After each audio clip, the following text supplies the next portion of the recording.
The heavy mahogany doors of my father's study always felt like a barrier between me and the love I desperately craved.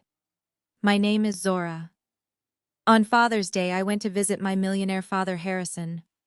We were sitting in his meticulously organized study when he looked at me with a strange expectation. He asked if I was happy with the $12,500 Claire sends me every month. I froze completely. I had not seen a single dime from my family in 6 years. I hesitated, looking him dead in the eye, and replied softly that the church food pantry was keeping me alive these days. Before the sheer shock could even fully register on his aging face, the heavy oak doors swung open and my elegant stepmother, Camille, walked in. What happened next would dismantle our high society family empire in less than 24 hours. If you have ever had a family member steal from you while pretending to be a saint, you will love what happens next. Harrison, who are you talking to? Camille breezed into the room, her designer heels clicking sharply against the polished hardwood floor. She stopped dead in her tracks when she saw me, her perfectly manicured eyebrows shooting up toward her hairline. Zora, what on earth are you doing here and in those clothes?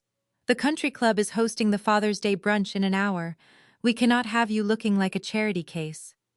She eyed my simple beige cashmere sweater and slacks with absolute disgust. What she did not know was that my simple outfit was Loro Piana, worth more than her entire heavily logoed Chanel ensemble. But I was not there to talk about fashion or defend my clothing choices.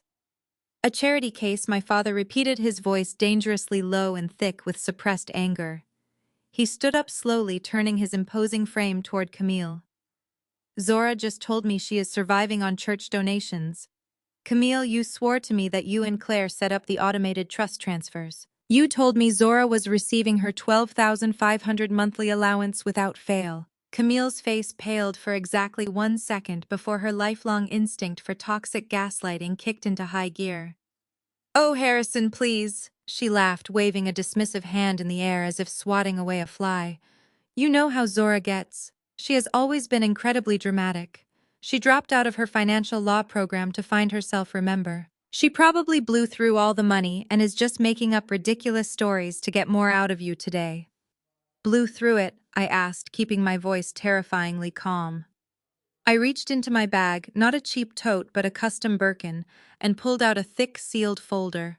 I tossed it right onto my father's pristine desk. The sound echoed in the quiet room.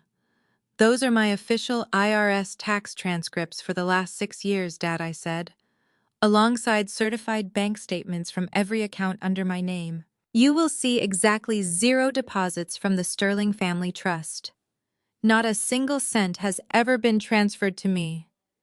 My father's hands trembled as he ripped open the folder and began scanning the documents. For years, I was the black sheep of our wealthy family.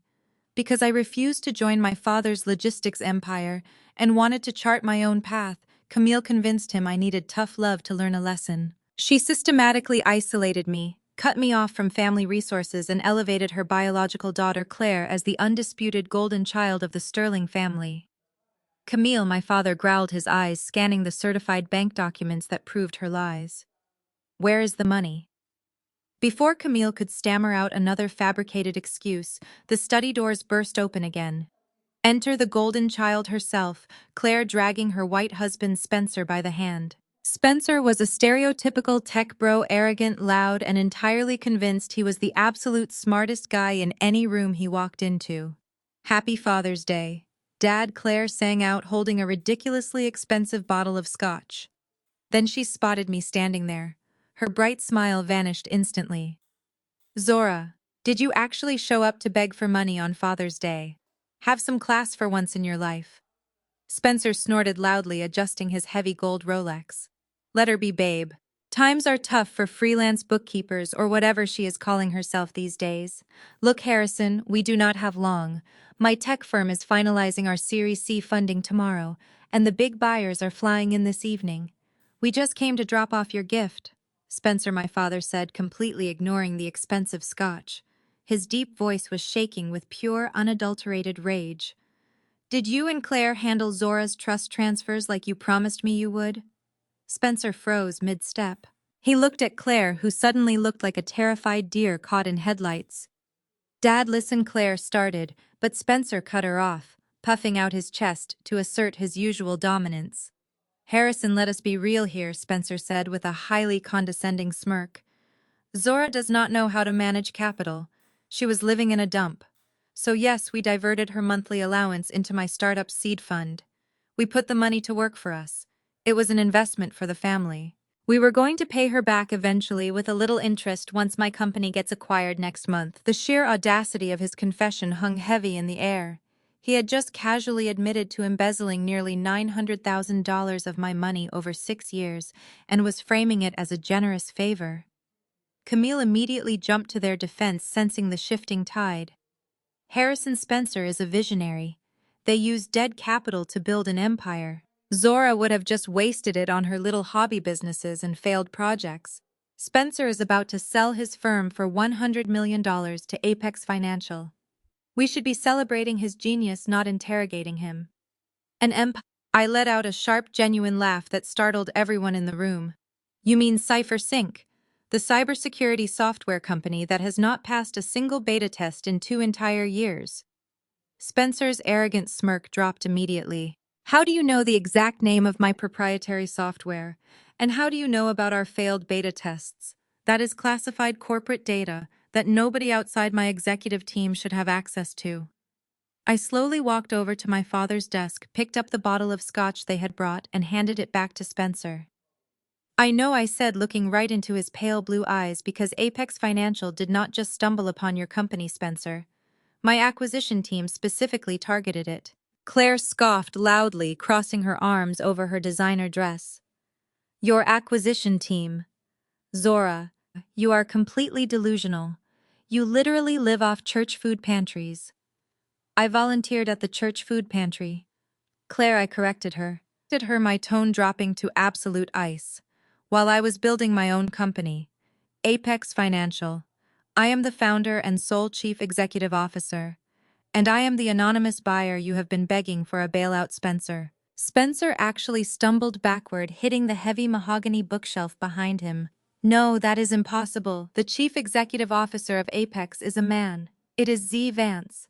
Zora Vance Sterling," my father whispered, staring at me as if he was seeing me for the very first time in his life. "You guys really should do your due diligence," I said, pulling my smartphone from my pocket. "Spencer, you have been falsifying your user metrics to secure outside funding. You used my embezzled trust fund to cover up your massive payroll deficits. You thought you were stealing from a helpless, broke sister-in-law who would never fight back." I tapped my screen once. "I just declined the acquisition deal. And my legal team has officially forwarded your fraudulent financial logs, including the unauthorized wire transfers from my trust, directly to federal authorities." Claire let out a blood-curdling scream. "You cannot do that. Spencer will go to federal prison." "Dad, do something. Stop her right now." Camille grabbed my father's arm, tears streaming down. "Harrison, she is destroying the family. You have to cut her off entirely. Use your lawyers to crush her." My father looked at Camille's desperate, tear-stained face. Then he looked at Spencer, who was currently hyperventilating against the bookshelf. Finally, he looked at me. This was the moment of truth. For years, my father had allowed Camille to dictate the family dynamics. He had allowed her to push me aside, to elevate Claire, to make me the scapegoat for everything that went wrong. But seeing the undeniable proof of their theft and manipulation right in front of him changed everything. He gently but firmly pulled his arm away from Camille's grasping hands. "I am not calling my lawyers to crush Zora," he said, his voice echoing with absolute authority. "I am calling them to audit every single account you and Claire have touched in the last decade." Camille's jaw dropped. "Harrison, you cannot mean that. I am your wife, and she is my daughter," he roared, silencing the room completely. "A daughter you stole from. A daughter you lied about." Spencer tried to regain his composure, wiping sweat from his forehead. "Harrison, please, we can fix this. I can give Zora equity in my company. It will be worth millions once we find another buyer." "You do not have a company anymore, Spencer," I reminded him smoothly. "Without the Apex acquisition, your creditors are going to call in your debts by tomorrow morning. Your servers will be shut down, and your employees will walk out when their paychecks bounce again. You are finished. Claire ran over to my father, grabbing his suit jacket. Dad, you have to give Spencer a loan, just enough to cover the debts until we can launch our next product. We are family. Family helps family. That phrase made my blood boil. It was the same manipulative phrase Camille had used to justify cutting me off years ago. Family helps family, I repeated, stepping closer to Claire. But only when it benefits you, right? When I needed help paying for my apartment, you told me to get a real job. When I asked for my own trust fund, you stole it to fund your husband's failing vanity project. You do not want family, Claire. You want a bank. My father walked out from behind his desk, looking older and more tired than I had ever seen him. He picked up the folder of tax documents and bank statements I had brought. I built this family empire from the ground up, he said softly. I worked 80-hour weeks loading trucks, negotiating contracts, fighting for every inch of respect in this city. I did it so my family would never have to struggle. I trusted you, Camille, to manage the household while I ran the business. I trusted you to be fair. I was fair, Camille cried out defensively. Zora was disrespectful. She refused to follow your path. She needed to learn a lesson. Stealing hundreds of thousands of dollars is not a lesson, Camille, my father fired back. It is a crime. And covering it up while telling me my daughter is doing fine is a betrayal I will never forgive. He turned to me, his eyes filled with deep regret. Zora, I am so incredibly sorry. I should have checked the accounts myself. I should have called you. I should never have let them push you away. I felt a lump form in my throat.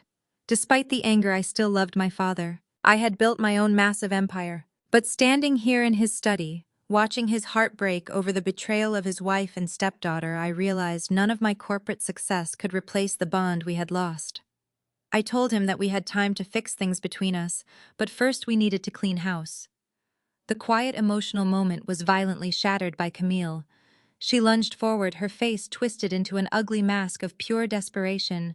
She told my father that he could not possibly believe my lies over his own wife. She insisted that my tax documents were forged, and that I was trying to frame Spencer out of pure jealousy.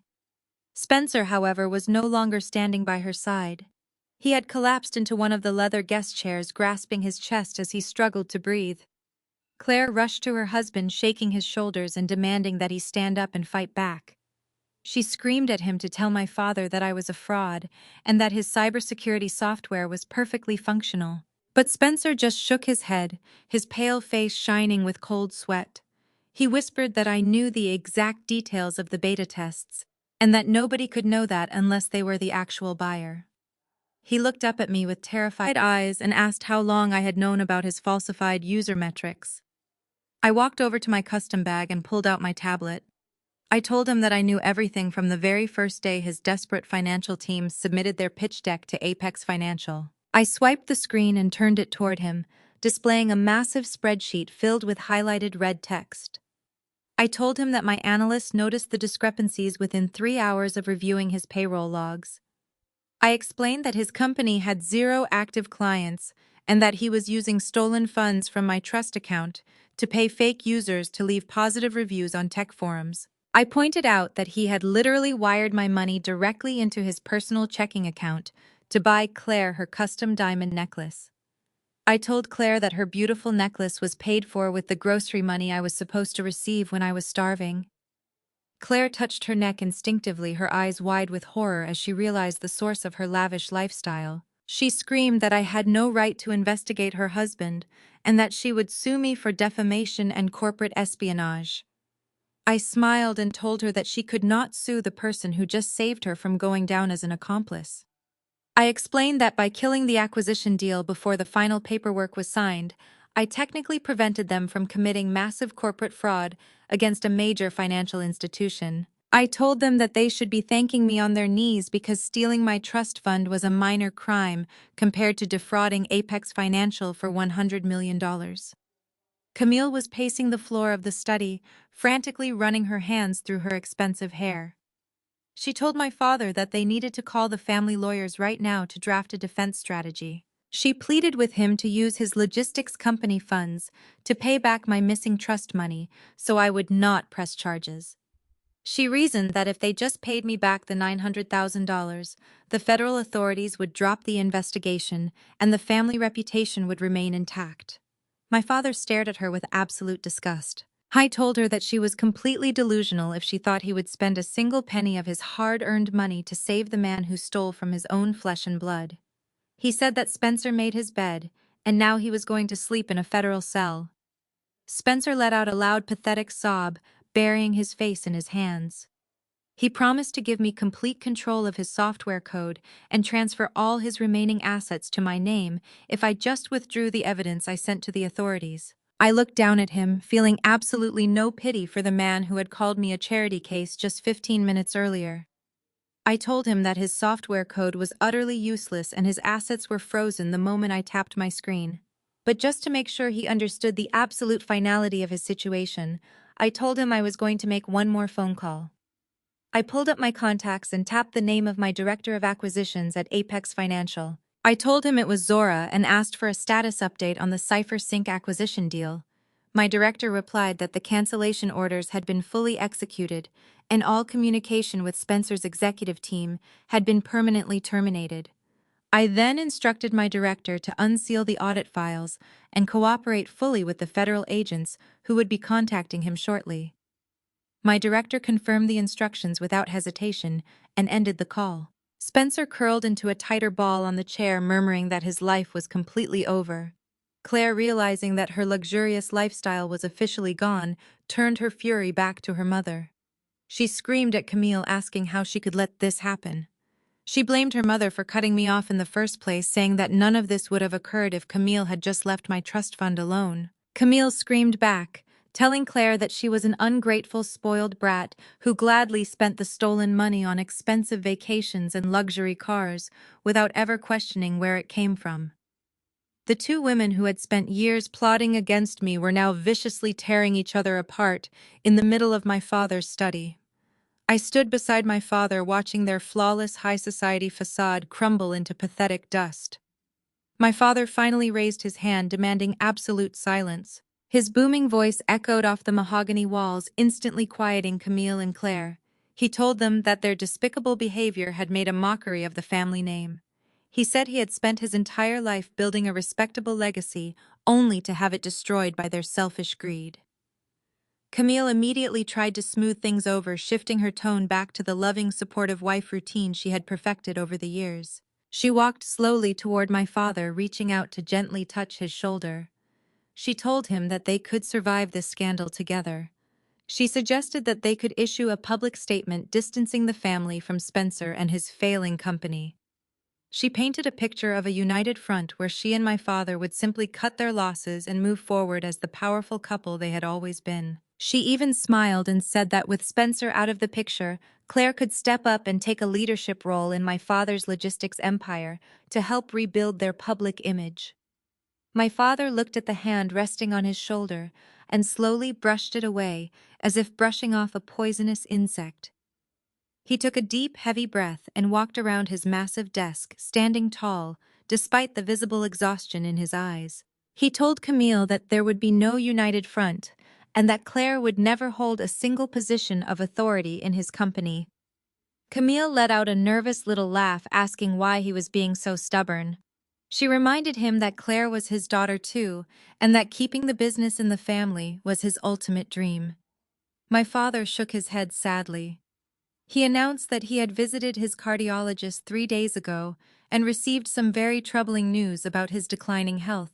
He revealed that his heart condition had worsened significantly over the past year, and his doctor had ordered him to eliminate all severe stress from his life immediately. He looked directly at Camille and told her that he was officially stepping down as the chief executive officer of his logistics empire effective today. The room went completely silent once again.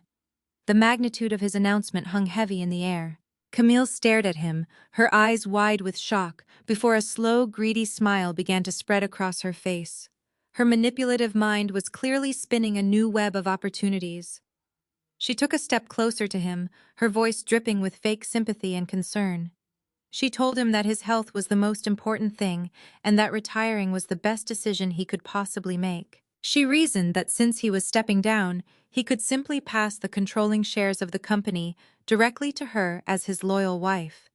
She promised she and Claire would manage the daily operations and ensure the company continued to thrive while he rested and enjoyed his retirement. She was practically vibrating with excitement at the thought of finally getting her hands on his massive corporate assets. My father let her finish her little speech before delivering the final devastating blow. He told her that he could not simply pass the controlling shares to her, even if he desperately wanted to. He explained that his vast logistics empire was a publicly traded entity, and that stepping down required a formal board vote and a legal transition of power. Camille waved her hand dismissively, telling him that she knew all the board members personally and could easily convince them to vote in her favor. She reminded him that the Sterling family owned 60% of the company's shares, giving them absolute majority control over any board decisions.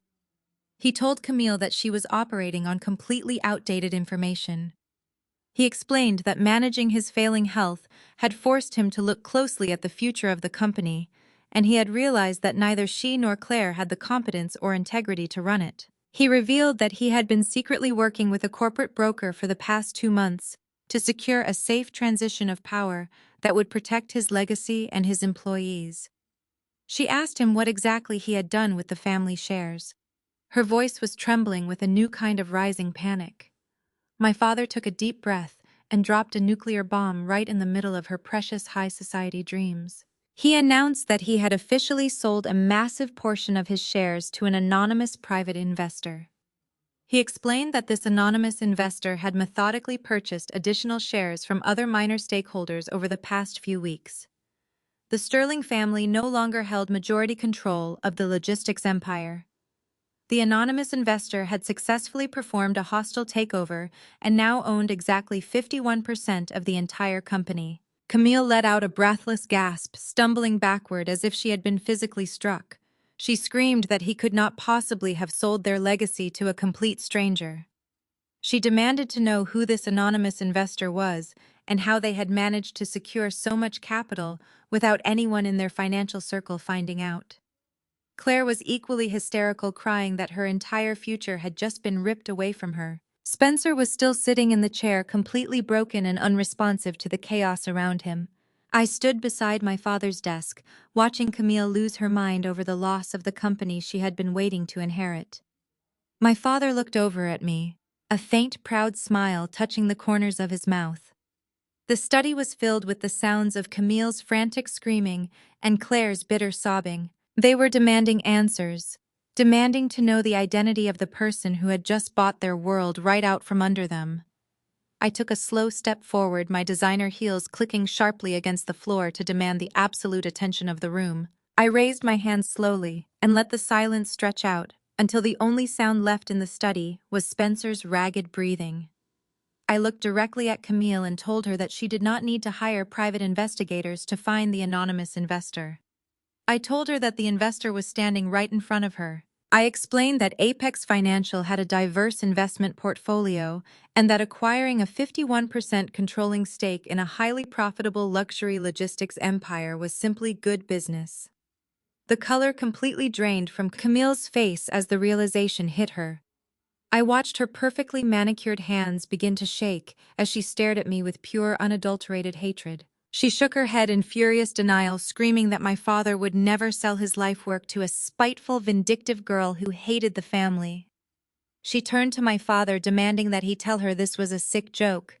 But my father just looked at her with a steady, unwavering gaze and confirmed that every word I said was the absolute truth. He told Camille that he had spent weeks reviewing my corporate track record and realized that I was the only person with the vision and integrity to protect the company from her reckless greed. Camille completely lost whatever remained of her polished high society composure. She grabbed a heavy crystal whiskey glass from the side table and hurled it across the room.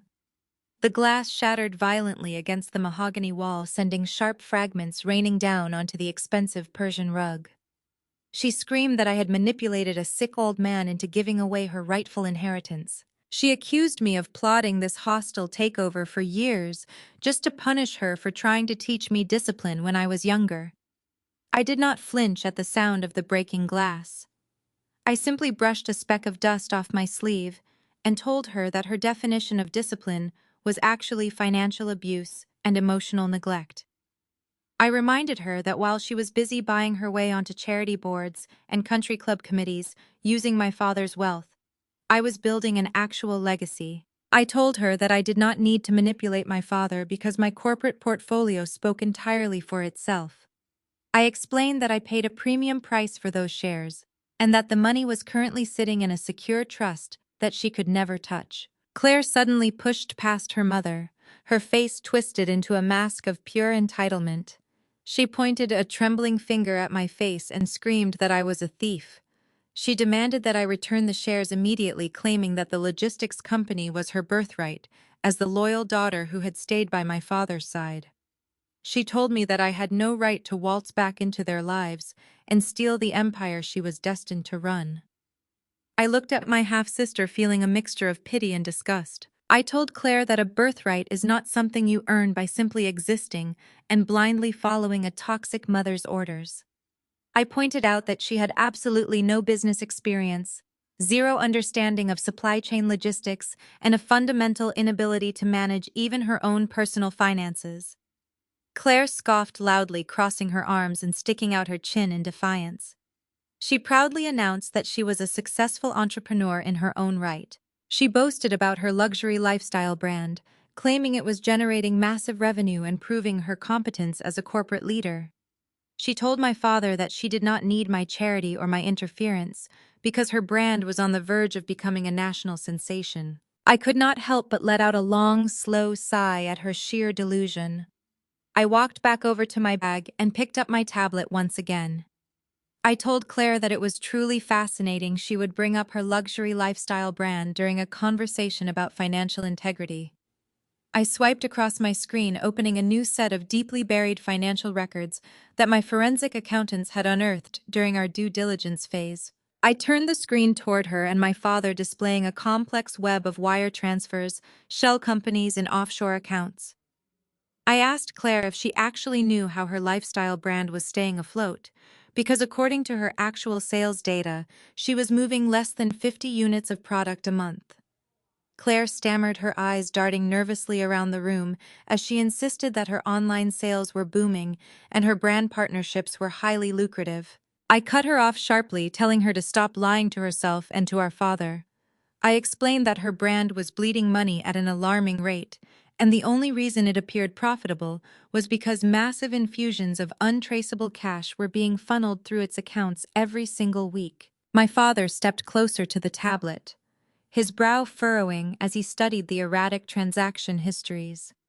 He asked me what exactly he was looking at.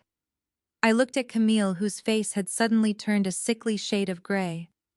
I told my father that he was looking at a highly sophisticated money laundering operation designed to hide Camille's catastrophic gambling debts and country club liabilities.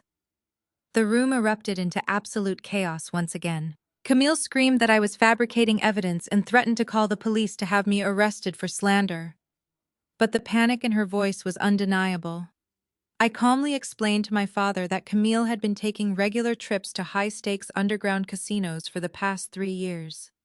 I detailed how she had accumulated millions of dollars in debt to some very dangerous people. I told him that in order to pay them off without alerting him, she had been filtering cash through Claire's fake luxury brand, creating false invoices and fake inventory purchases to make the money look like legitimate business revenue. Claire looked at her mother in sheer horror, realizing that her supposedly successful business was nothing more than a criminal front for her mother's secret addictions. Claire demanded to know if this was true. She grabbed her mother's arm, begging her to deny the allegations. She cried that she had spent years trying to build her brand and make a name for herself in the elite social circles. Camille tried to shake her off, avoiding eye contact with both her daughter and her husband. She muttered something about temporary setbacks and needing a small loan to cover a string of bad luck at the tables. My father looked absolutely devastated. He asked Camille how she could possibly jeopardize their family reputation and use their daughter's business to cover up illegal gambling debts. He told her that he had given her everything she could ever want: an unlimited credit card, a sprawling mansion, a position in elite society. Yet she had still chosen to risk it all for the thrill of a card game. Camille snapped back, finally dropping her loving wife facade. She screamed that his money was never enough to fill the void of being married to a man who cared more about shipping containers than his own wife. She blamed his long hours and constant business trips for her loneliness, claiming the casinos were the only place she felt truly alive and respected. I watched this toxic dynamic play out, feeling a grim sense of satisfaction. I told Camille that her excuses were pathetic and that she had nobody to blame but her own insatiable greed. I pointed out that my forensic accountants had already submitted these findings to the authorities as part of the overall investigation into Spencer's fraudulent tech firm. I explained that the federal agents would be looking very closely at how the embezzled funds from my trust account had been mixed with the laundered money from the casino debts. At the mention of the federal investigation, Spencer, who had been sitting in terrified silence, suddenly shot up from his chair. His face was pale, his eyes wild with the desperate energy of a cornered animal. He realized that the sinking ship he was on was about to be blown completely out of the water by Camille's criminal activities. He looked at me, his chest heaving as he frantically tried to calculate a way out of his impending prison sentence. Spencer held his hands up in a placating gesture and told me that he had information. He said that he could provide me and my corporate lawyers with everything we needed to guarantee a conviction against Camille and Claire. He begged me to contact the authorities and offer him a plea deal in exchange for his full cooperation. Claire whipped her head around to stare at her husband, her jaw dropping in absolute disbelief. She screamed at him, asking what he was doing and calling him a traitor. She reminded him that they were supposed to be a team and that he was supposed to protect her. Spencer let out a harsh, cruel laugh that echoed in the tense room. He told Claire that there was no team when it came to federal fraud charges. He said he refused to spend the best years of his life rotting in a prison cell to protect a wife who ran a fake business and a mother-in-law who gambled away their future. My father demanded to know what information Spencer was talking about. His voice was a dangerous low rumble that commanded immediate answers. Spencer did not hesitate for a single second to throw his wife completely under the bus. He looked directly at my father and revealed that the money laundering through the lifestyle brand was not the only crime Camille and Claire had committed. He explained that Camille had burned through all of her available credit lines 6 months ago and the casino debt collectors had started making physical threats against her. He told my father that Camille was desperate for a massive lump sum of cash to pay them off, but she could not ask him without exposing her secret addiction. Spencer took a deep breath and delivered the final crushing blow to their flawless family image. He revealed that Claire had forged my father's signature to secure a $5 million commercial loan against one of the logistics company's primary warehouse facilities. The study erupted into a cacophony of screaming and accusations. My father stumbled backward, clutching his chest as the sheer weight of the betrayal hit him. He asked Claire if she had truly committed corporate fraud and identity theft against her own father to cover her mother's gambling debts. Claire burst into hysterical tears, denying everything and screaming that Spencer was making up lies to save his own skin. But Spencer countered her denials, immediately stating that he had kept copies of the forged loan documents hidden on a secure encrypted hard drive, specifically as an insurance policy, in case her family ever tried to turn on him.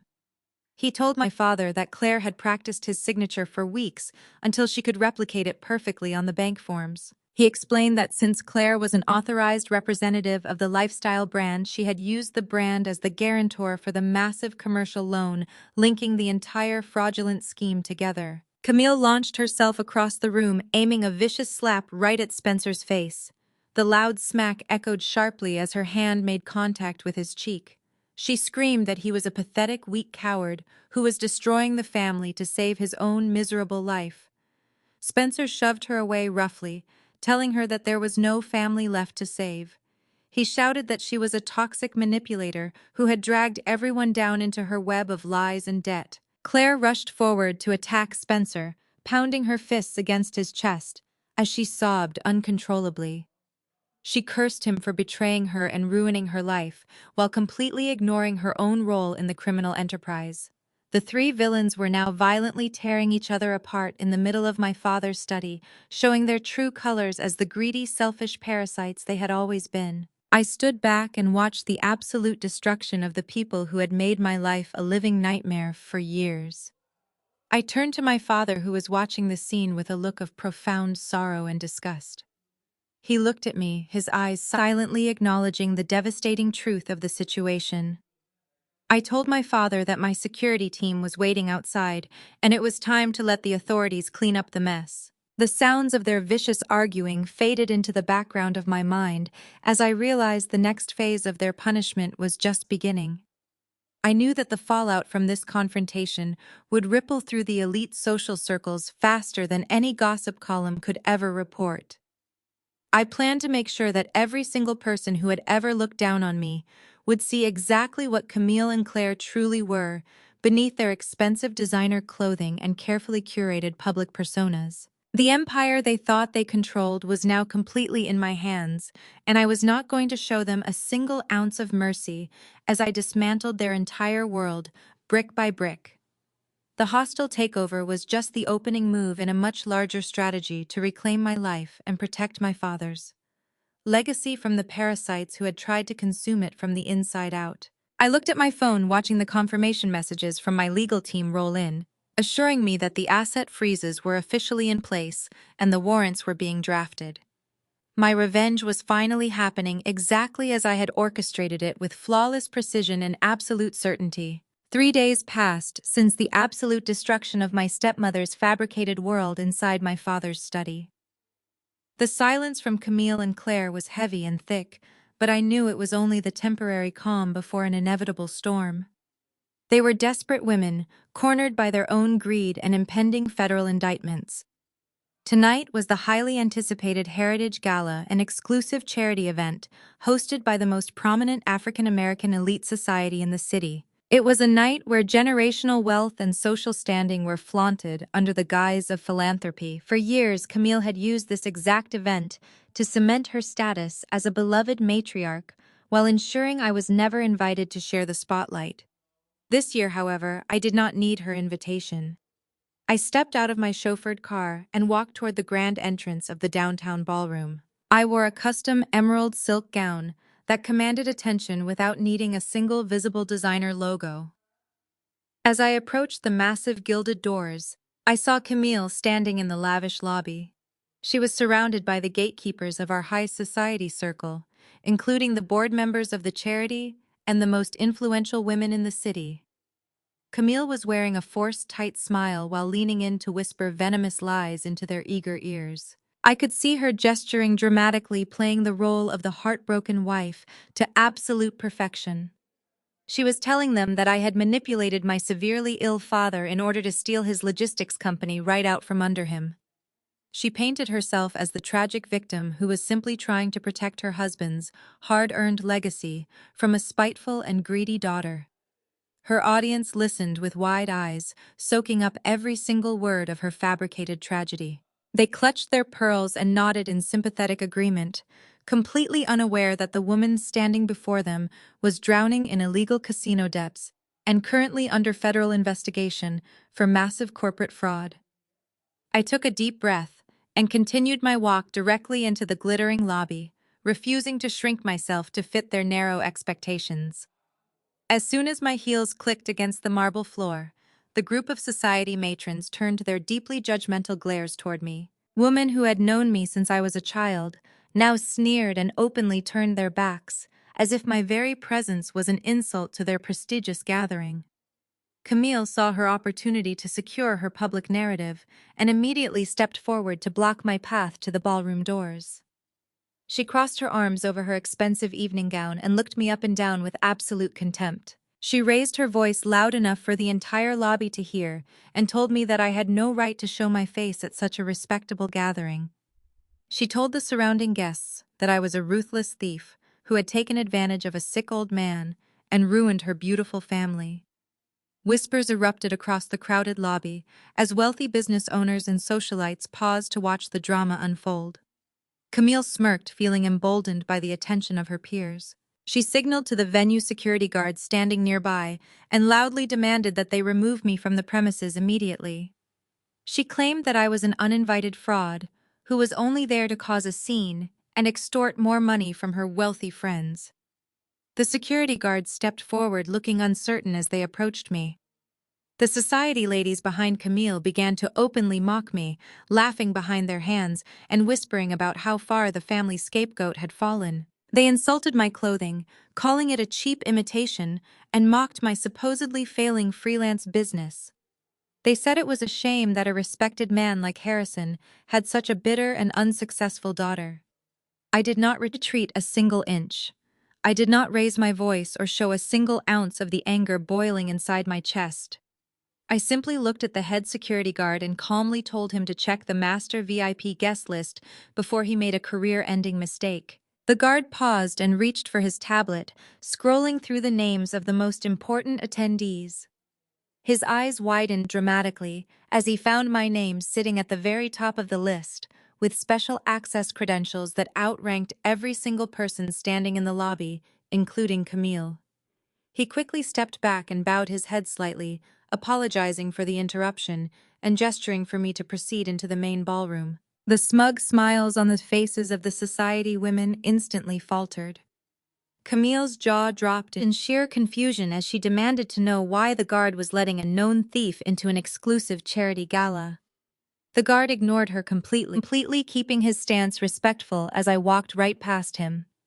I bypassed Camille and her shocked friends, walking straight through the magnificent ballroom doors. The space was breathtaking, filled with towering floral arrangements, crystal chandeliers, and hundreds of the city's most influential figures. People pointed and murmured as I glided across the room, completely ignoring their stares.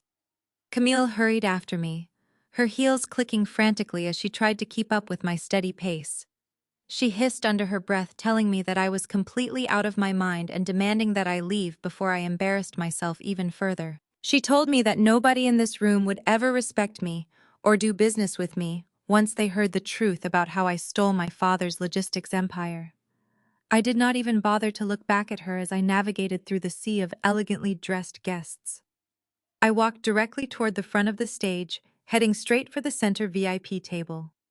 This specific table was notoriously reserved for the largest donors and the most crucial figures of the night. It was roped off with velvet cords and guarded by dedicated event staff.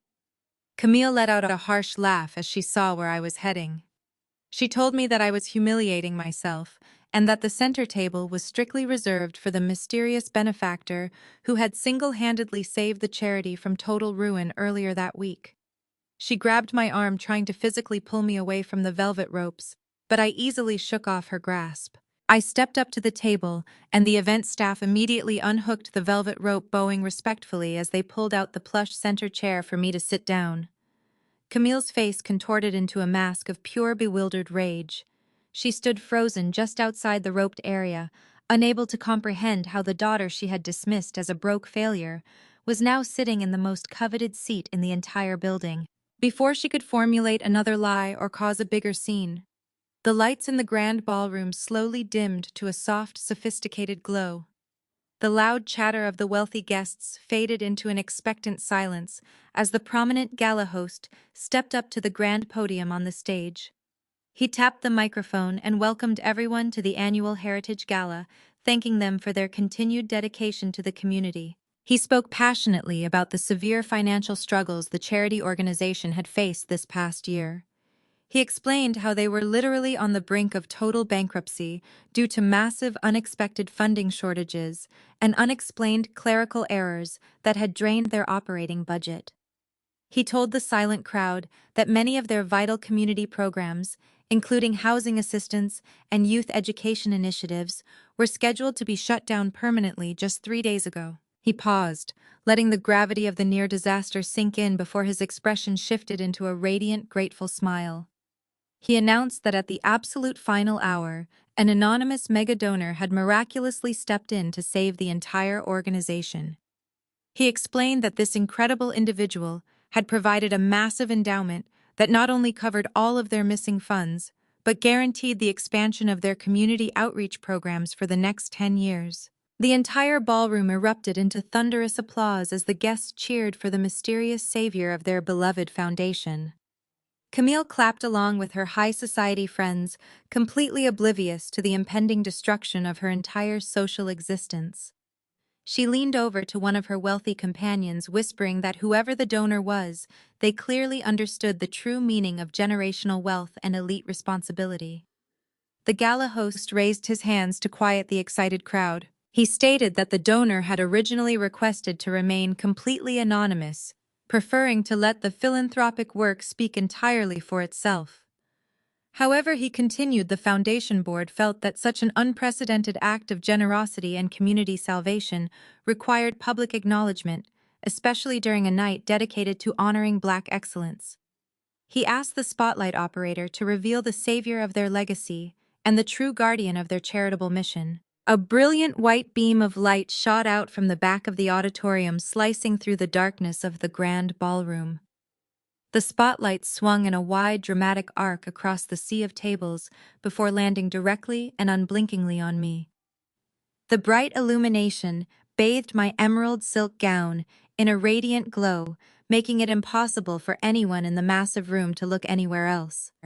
The applause slowly faltered and died down as the wealthy attendees strained their necks to see who was sitting in the center of the light.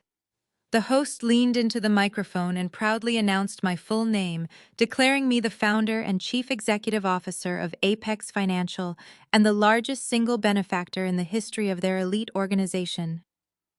A collective gasp rippled through the grand ballroom, echoing loudly in the sudden stunned silence. The group of society ladies who had just mocked me in the lobby froze in absolute unadulterated horror. Their mouths hung open as their eyes darted from the stage down to the VIP table, where I sat calmly sipping sparkling water. Camille looked as though all the air had been violently sucked from her lungs. She stared at the bright spotlight illuminating my face, her perfectly manicured hands trembling violently at her sides. The reality of the situation crashed down upon her shoulders, crushing the last remaining fragments of her carefully fabricated universe. The broke stepdaughter she had publicly humiliated, the woman she had just called a thief and a fraud in front of the entire elite community, was not a struggling failure. I was a billionaire corporate titan who had just bought the very charity she used to prop up her fake social standing. I slowly set down my crystal water glass and looked directly at Camille, relishing the sheer panic and absolute devastation blooming across her features. The woman who had spent years making me feel like a worthless outcast was now completely at my mercy in front of every single person she desperately wanted to impress. I smiled a cold, calculated smile, knowing that my revenge was only just beginning. The murmurs rippled through the massive crowd once again. But this time they were not whispers of judgment directed at me. They were gasps of sheer awe and profound respect. The prominent society matrons who had turned their backs on me moments ago were now frantically whispering among themselves, attempting to calculate exactly how badly they had just ruined their own social standing.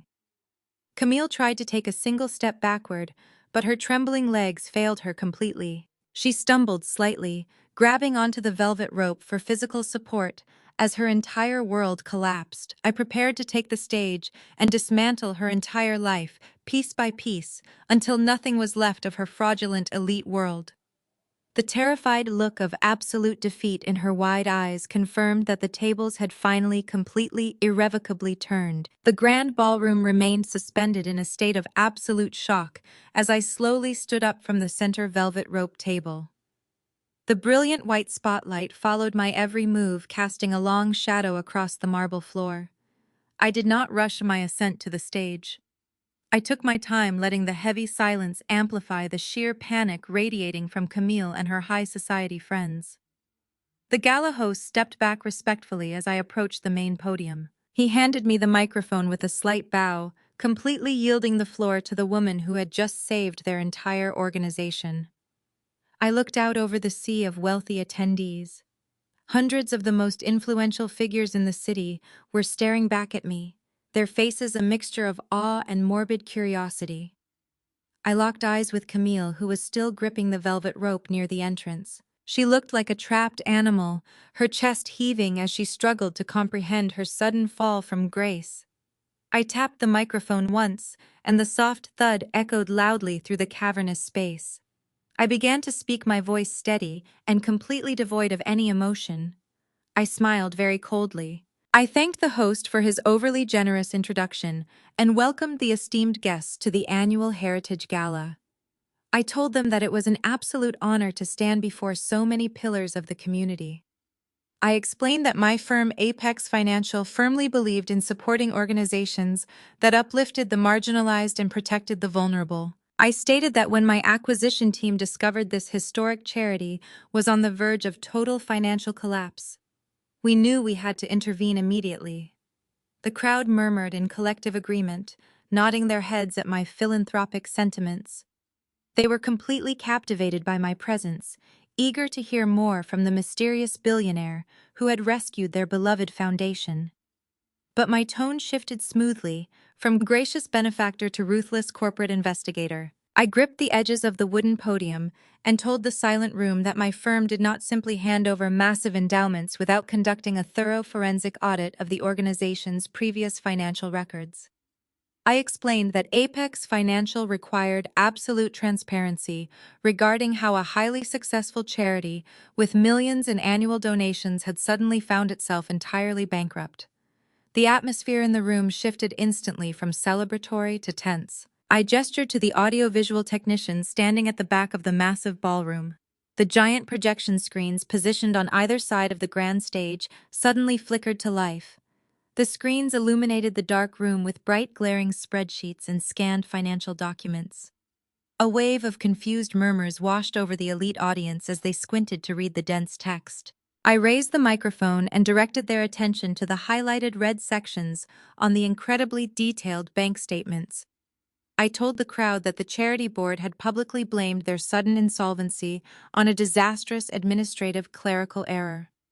I pointed out that a clerical error might explain a few $1,000s misplaced in an operating budget, but it certainly could not explain $3 million completely vanishing into thin air. I watched the faces of the society matrons sitting in the front row contort in absolute confusion and growing horror.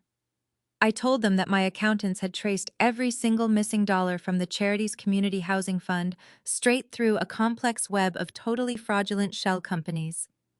I paused, letting the heavy silence build, before I delivered the most devastating and destructive truth of the entire evening. I declared that the money meant for underprivileged youth programs had been systematically siphoned into personal offshore accounts. I pressed a button on a small remote, and the screen transitioned to display the final destination of those stolen funds. The massive projection now showed a series of extremely lavish country club invoices, expensive designer boutique receipts, and high-stakes underground casino debt payoffs. And at the very top of every single one of those damning receipts, printed in bold, undeniable letters, was the name Camille Sterling. A collective gasp of pure, unadulterated shock ripped through the expansive ballroom. People physically recoiled, turning to stare at Camille, who was still standing paralyzed by the velvet ropes. Her face had turned a sickly shade of gray, and she looked as though she might collapse directly onto the polished marble floor. The very same society gatekeepers who had praised her flawless elegance and mocked me just 20 minutes ago were now glaring at her with absolute disgust and open revulsion. She had stolen from their prestigious foundation to fund her fake luxury lifestyle of wealth, and they instantly realized she had been manipulating all of them for years to maintain her fragile, pathetic facade. The elite crowd immediately turned on Camille, stripping her of her social standing in real time. Women who had kissed her cheek during cocktail hour were now actively backing away from her, pulling their designer gowns aside, as if her mere presence was contagious. Angry murmurs grew into loud, furious demands for immediate accountability and criminal prosecution. Camille finally snapped out of her paralyzed state as the sheer hostility of the room crashed down upon her shoulders. She pointed a shaking finger at the stage and screamed at the top of her lungs that the documents were forged. She shrieked that I was a jealous, deranged liar who was simply trying to ruin her immaculate reputation because I had always been a bitter failure. She desperately clawed at the shoulders of the society ladies next to her, begging them not to believe the horrible things on the screen. But they violently shoved her hands away, their eyes filled with cold, furious contempt. Camille, realizing that her elite world was rapidly dissolving into ash, frantically spun around, searching the massive ballroom for the only man who had the power and the endless financial resources to rescue her from this catastrophic nightmare. She screamed my father's name over the deafening noise of the furious crowd. She cried out that Harrison would never allow these baseless accusations to stand, and that he would personally cover any supposed shortage in the foundation accounts. She yelled that her husband was a man of supreme honor, who would use his massive wealth to protect his devoted wife from a malicious corporate attack. She stood on her tiptoes, frantically waving her arms in the air, begging him to come forward and silence the angry mob with a single massive check. The crowd parted like the Red Sea as a tall, imposing figure slowly emerged from the deep shadows at the very back of the expansive ballroom. My father walked forward, his face carved from pure, solid granite, and his eyes completely devoid of any warmth or affection. He did not rush to her side or offer a comforting embrace. He bypassed her entirely, leaving her standing there with her arms reaching out toward empty air. He walked deliberately up the small staircase and stepped onto the grand stage, standing right beside me at the podium. The room fell dead silent as he reached out and took the microphone. My father gripped the microphone tightly, his knuckles turning white under the glaring stage lights. He looked down at Camille, who was staring up at him with tears of desperate hope streaming down her heavily contoured face. She mouthed the word please, clasping her hands together as if praying to a false god for sudden salvation. My father did not blink as he spoke, his deep voice booming with absolute authority across the cavernous room. He announced to the shocked crowd that he had spent his entire life building a respectable logistics empire grounded in hard work and unshakable integrity. He stated that he absolutely refused to let his hard-earned legacy be poisoned by a woman who stole from her own community just to fund a secret gambling addiction. Camille's face crumpled in sheer agony as he publicly confirmed every single accusation I had just leveled against her. The society women gasped loudly, covering their mouths, as the final shred of Camille's credibility was ruthlessly incinerated. My father paused, taking a deep, steadying breath before he delivered the crushing, fatal blow that would permanently and truly sever her from the immense wealth and elite status she coveted more than anything else. He declared that he was officially filing for divorce first thing tomorrow morning, and that his corporate legal team had already initiated the paperwork to freeze all of their marital assets. He told Camille that she would not see another dime of his money, and that she would face the incoming federal investigations entirely on her own.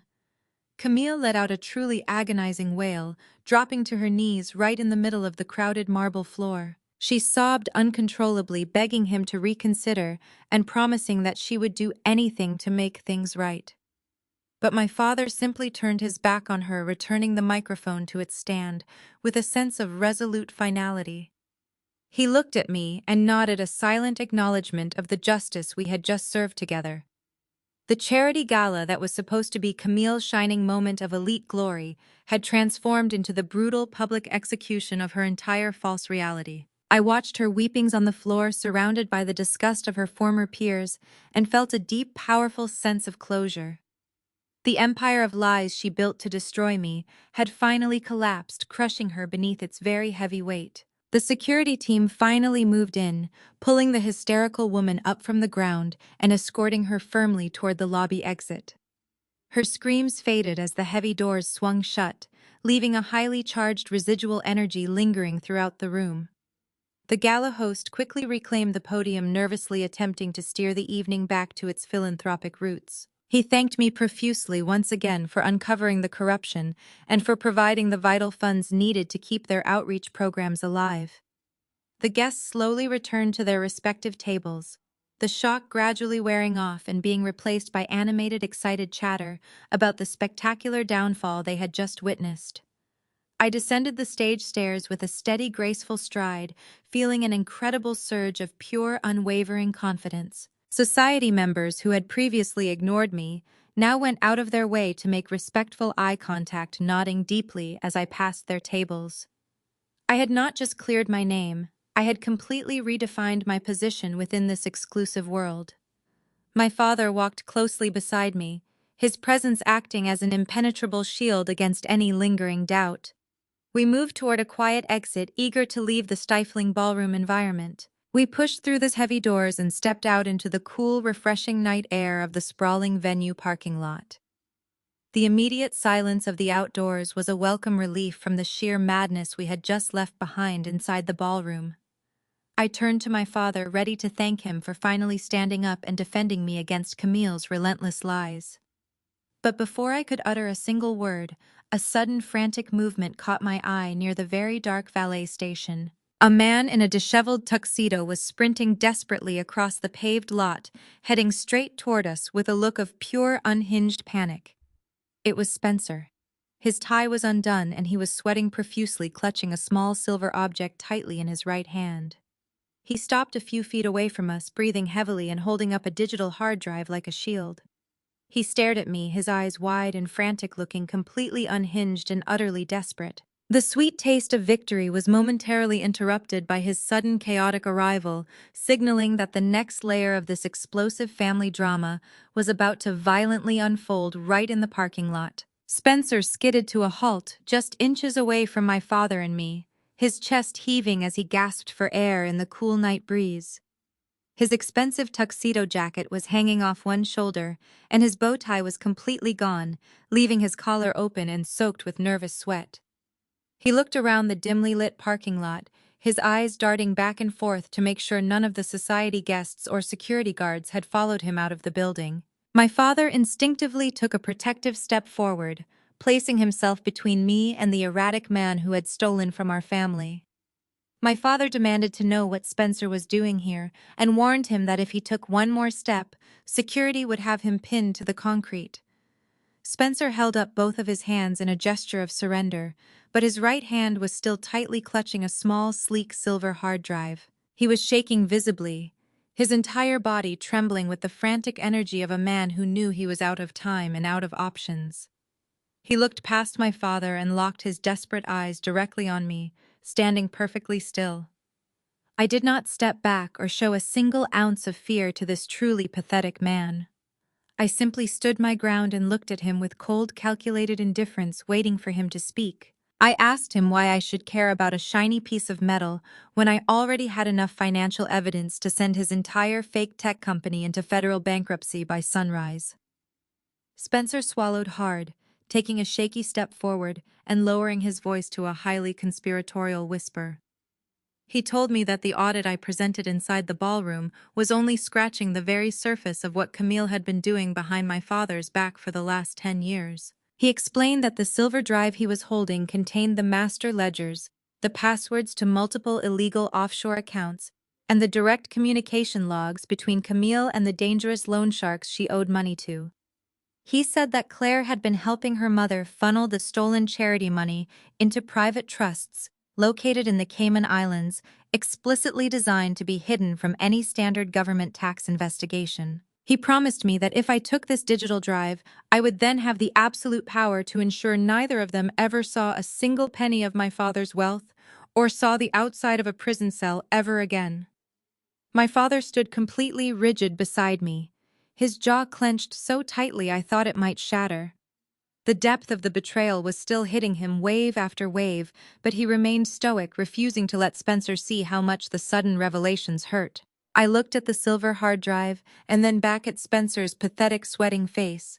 I asked him what exactly he wanted in exchange for handing over the important master evidence, because a man like him never offered anything without a deeply selfish motive. A greedy, desperate smile flickered across Spencer's face, momentarily replacing his sheer panic. He told me that all he wanted was for me to pick up my phone and call my director of acquisitions at Apex Financial. He demanded that I reinstate the $100 million buyout of his fraudulent cybersecurity company immediately. He reasoned that since I was a billionaire, the money was basically pocket change to me, but it would save him from facing the federal agents who were currently investigating all his falsified user metrics and embezzled payroll logs. He said it was a simple trade, offering my family ultimate destruction in exchange for his corporate salvation and a clean getaway. I stared at him, letting the absolute absurdity of his extortion attempt hang in the quiet night air. He was literally trying to blackmail a billionaire CEO in the middle of a valet parking lot. While he was busy outlining his pathetic demands, I slowly and discreetly slid my left hand into the pocket of my emerald silk gown. I blindly navigated the screen of my smartphone, carefully feeling for the familiar icon of the voice recording application. I pressed the record button, silently capturing every single incriminating word slipping out of his mouth. I needed him to speak more clearly to lay out the exact terms of his corp. Agreed to wire $100 million into his failing company. Spencer nodded eagerly, completely unaware that he was enthusiastically digging his own legal grave. He confirmed the exact details, openly stating that the offshore accounts were solely controlled by Claire and Camille, and that he would only surrender the digital keys if I guaranteed his company would be acquired and shielded from the upcoming federal audits.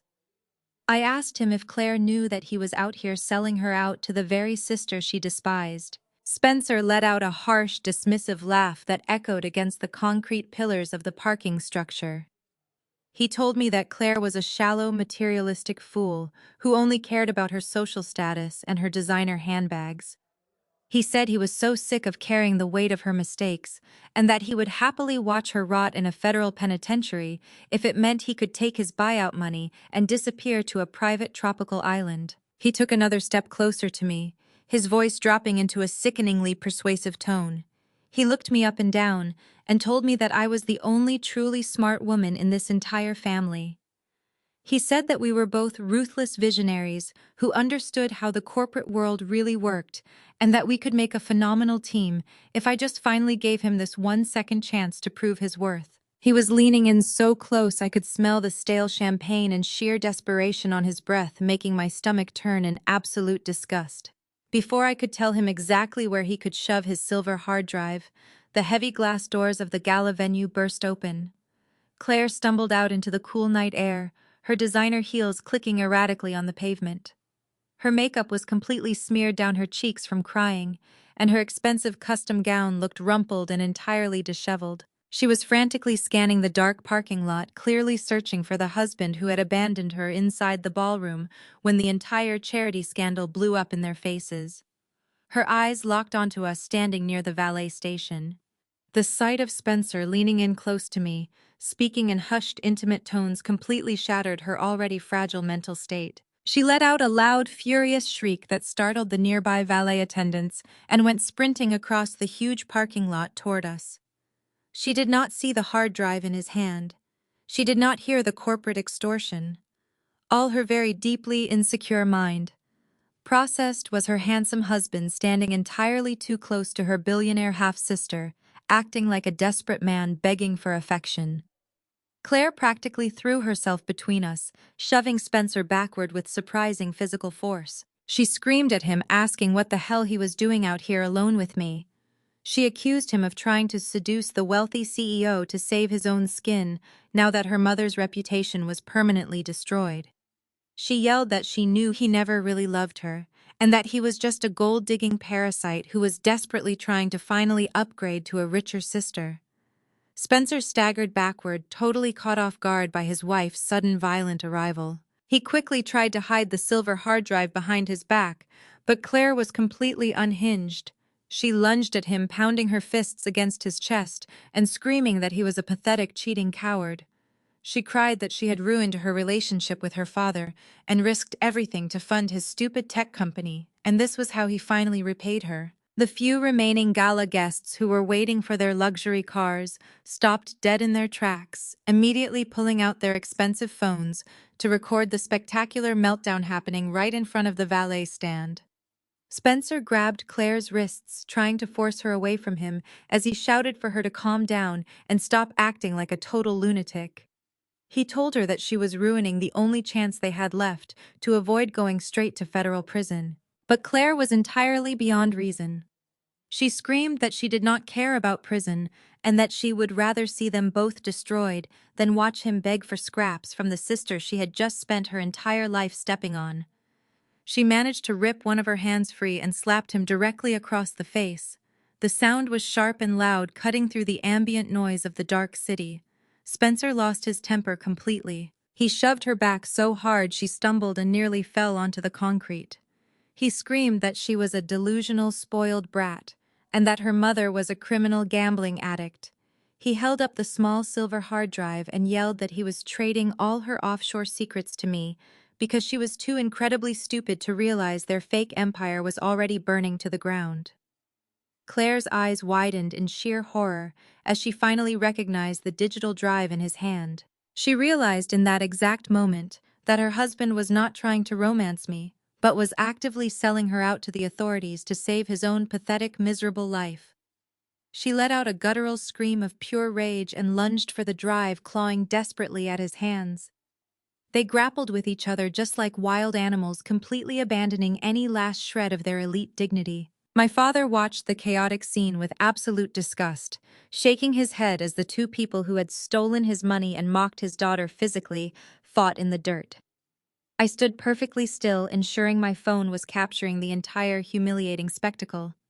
They were cursing at each other, revealing more and more details of their fraudulent schemes with every furious insult they hurled. They were so consumed by their mutual hatred and impending doom that they did not hear the very sudden wail of approaching sirens cutting through the night air. The extremely loud, piercing sound of police sirens grew rapidly closer, echoing off the tall glass buildings surrounding the venue.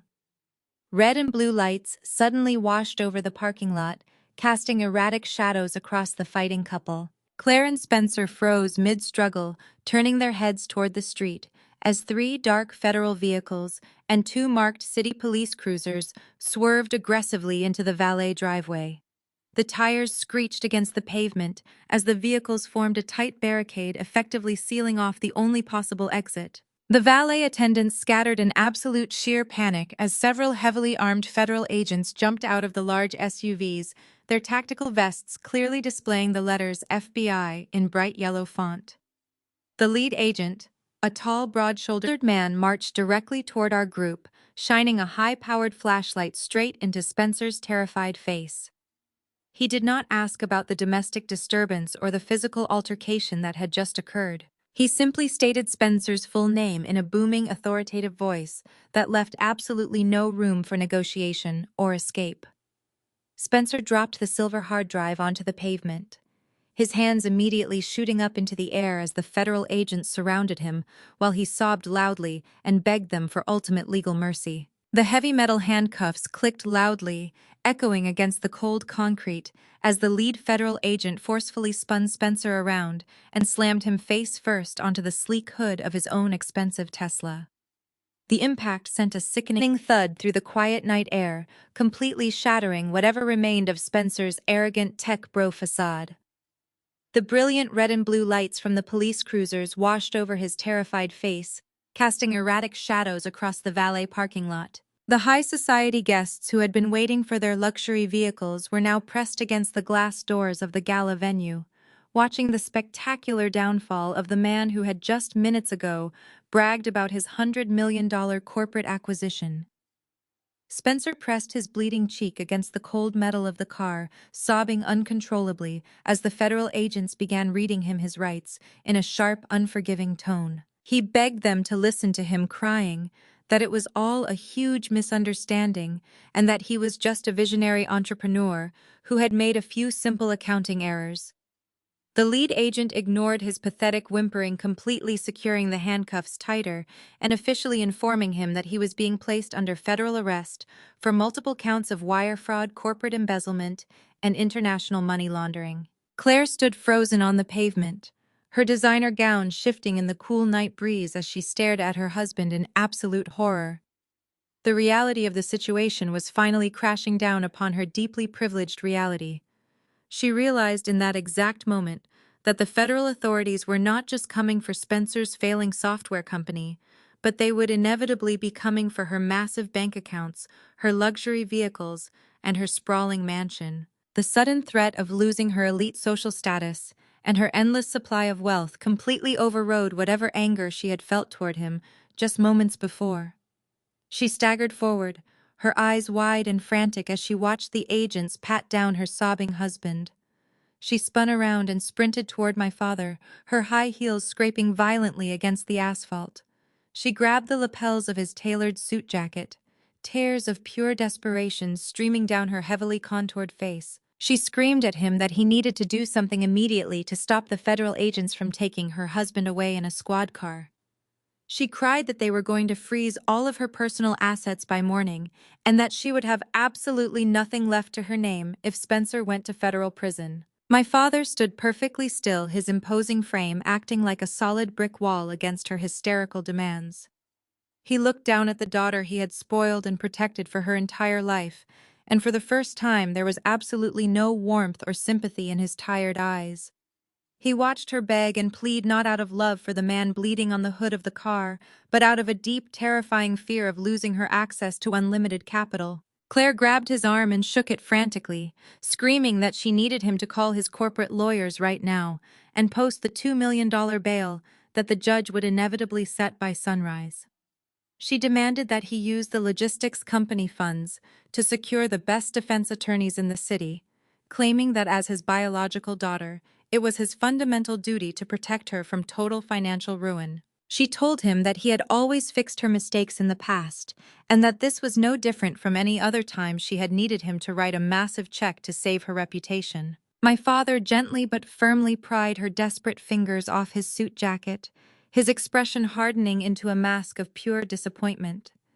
He told her that he had spent decades writing checks to cover up her vanity projects and her careless mistakes, but he drew the absolute line at funding a federal criminal defense for a man who had stolen from his own family. He reminded her that Spencer had embezzled hundreds of thousands of dollars from my trust fund to buy her diamond necklaces and designer wardrobes. He told her that he would not spend a single penny of his hard-earned legacy to bail out a parasite. Claire let out a devastated wail, arguing that she was his golden child, and that he could not just abandon her in front of all these judgmental society people. She cried that her life would be completely over if her friends saw her husband hauled away in a police cruiser while she was left standing in the parking lot with absolutely no money and no power. My father looked at her with a profound sense of sadness, realizing that he had created a monster who cared more about her country club status than human decency. He took a deliberate step back, completely removing himself from her grasp. He told Claire that he was no longer the chief executive officer of the logistics empire, and that he no longer had the authority or the desire to unilaterally distribute the family wealth. He turned his head slowly and looked directly at me, deferring all the power and control to the woman who had just successfully executed a hostile takeover of their entire world. Claire's tear-filled eyes followed his gaze until she was staring right at me, standing calmly in my emerald silk gown. She let out a shaky, breathless gasp, realizing that the sister she had relentlessly bullied and mocked for years was now the absolute ultimate authority over her entire financial existence. I stepped forward, the gravel crunching softly beneath my heels as I closed the distance between us. I looked down at my half-sister, feeling a deep, cold sense of satisfaction washing over me. I told Claire that my father was right, and that the logistics empire and the family trust were now entirely under my corporate jurisdiction. I explained that as the new majority shareholder and the head of the family finances, I technically had the power to authorize the $2 million wire transfer to the federal bail bondsman by morning. Claire's face instantly lit up with a pathetic glimmer of hope. She clasped her hands together and begged me to authorize the transfer, promising that she would do anything I wanted if I just saved her from total public humiliation. She swore that she would publicly apologize to me and that she would make sure everyone in their elite social circle knew how incredibly generous and forgiving I was. I held up my hand, silencing her desperate, frantic rambling. I told her that I did not want her fake apologies, and I certainly did not care about the opinions of her shallow country club friends. I said that I was a businesswoman and that I only dealt in absolute legally binding contracts. I told Claire that I would authorize the $2 million bail transfer for Spencer, but it would come with a devastating permanent condition. I explained that before I made the call to my bank, she would have to legally sign away her entire percentage of the Sterling Family Trust Fund. I told her that she would have to formally and permanently disinherit herself from my father's legacy. surrendering every single future asset, property, and dividend she was ever entitled to receive. I stated that she would have to walk away from the family empire with absolutely nothing but the clothes on her back and the fraudulent husband bleeding on the hood of the Tesla. I told her she had exactly 60 seconds to make a choice between saving the man she married or keeping her greedy, grasping hands on the family wealth she felt so desperately entitled to. The air in the parking lot grew impossibly thick as the sheer weight of my ultimatum crashed down upon her. Claire froze completely, her breathing becoming shallow and erratic as her mind raced to calculate the terrifying options laid out before her.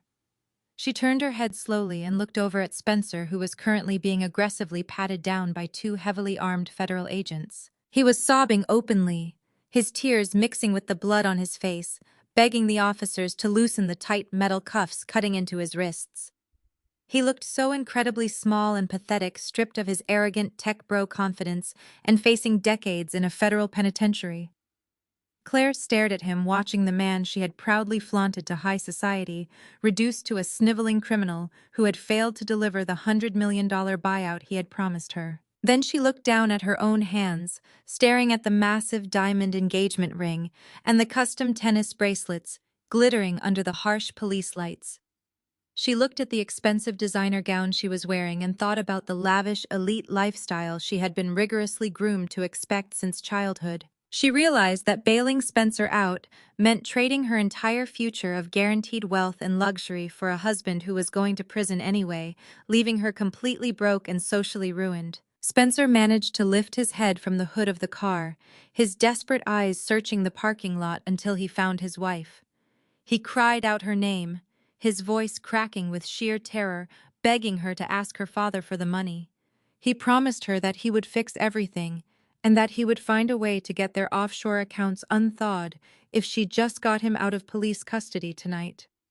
He sobbed that he loved her and that he could not survive a single night in a holding cell. The federal agents pushed his head back down roughly, telling him to keep quiet as they finished their search. Claire watched him struggle against the agents, her face slowly draining of any remaining emotion. The tears that had been streaming down her face abruptly stopped, and her posture shifted from a terrified, frantic wife to a cold, calculating survivor. She stood up incredibly straight, smoothing down the front of her ruined silk gown with trembling but deliberate hands. She turned away from the pathetic sight of her husband and looked directly into my eyes with a chilling, lifeless stare. She told me that her decision was already made. She stated in a voice loud enough for the entire parking lot to hear that she was absolutely not going to go broke for him. A heavy, stunned silence fell over the immediate area, completely drowning out the ambient noise of the city traffic. My father closed his eyes, letting out a long, weary sigh as he witnessed the final, undeniable proof of his daughter's absolute moral bankruptcy. I simply nodded, acknowledging her choice with a cold, indifferent stare. I told her that it was probably the smartest financial decision she had ever made in her entire miserable life. Spencer heard every single word she said. The realization that his own wife, the woman he had committed international fraud and corporate embezzlement to impress, had just completely abandoned him for a trust fund, hit him like a physical blow. His pathetic sobbing stopped, instantly replaced by a sudden, terrifying silence. The absolute betrayal fractured whatever tiny piece of sanity he had left in his mind. The love and desperation he had felt for her just seconds ago mutated violently into pure, unadulterated venom. He realized that he was going to take the fall for everything while she remained safe inside her wealthy, high society bubble. His breathing became heavy and ragged as a dark, vicious rage completely consumed him. He began to thrash violently against the hood of the Tesla, screaming at the top of his lungs like a wild, deranged animal fighting against the federal agents holding him down. He screamed that Claire was a greedy, selfish monster who had manipulated him into stealing the money to fund her fake lifestyle brand. The lead federal agent forcefully grabbed Spencer by the back of his tuxedo jacket, yanking him upright and shoving him aggressively toward the back seat of the waiting police cruiser. He ordered Spencer to shut his mouth and get into the vehicle, but Spencer refused to go down quietly. He planted his feet firmly against the pavement, resisting the agents as he turned his wild, furious eyes toward the dark entrance of the gala venue. He realized that Camille Claire's mother, was the true architect of the entire criminal enterprise, and that she was currently trying to escape while the police were focused entirely on him. Spencer threw his head back and screamed at the federal agents, demanding that they stop focusing on his corporate accounts and start looking at the real mastermind behind the international fraud. He yelled that if they wanted the real prize, they needed to look inside Camille's custom black Mercedes-Benz, parked in the VIP valet section. He screamed that Camille had a hidden biometric safe installed secretly in the trunk of her car, directly under the floorboards. Claire let out a terrified shriek, clapping her hands over her ears as her husband completely obliterated her mother's remaining secrets. She screamed at him to shut up, begging the federal agents not to listen to the ravings of a crazy, desperate man. But Spencer was entirely unhinged, roaring over her protests with absolute manic fury. He shouted that the hidden safe did not just contain the offshore account ledgers or the casino debt payoffs. He revealed that Camille had physically stolen the original historical property deeds to several massive black-owned commercial blocks located in the heart of downtown Atlanta.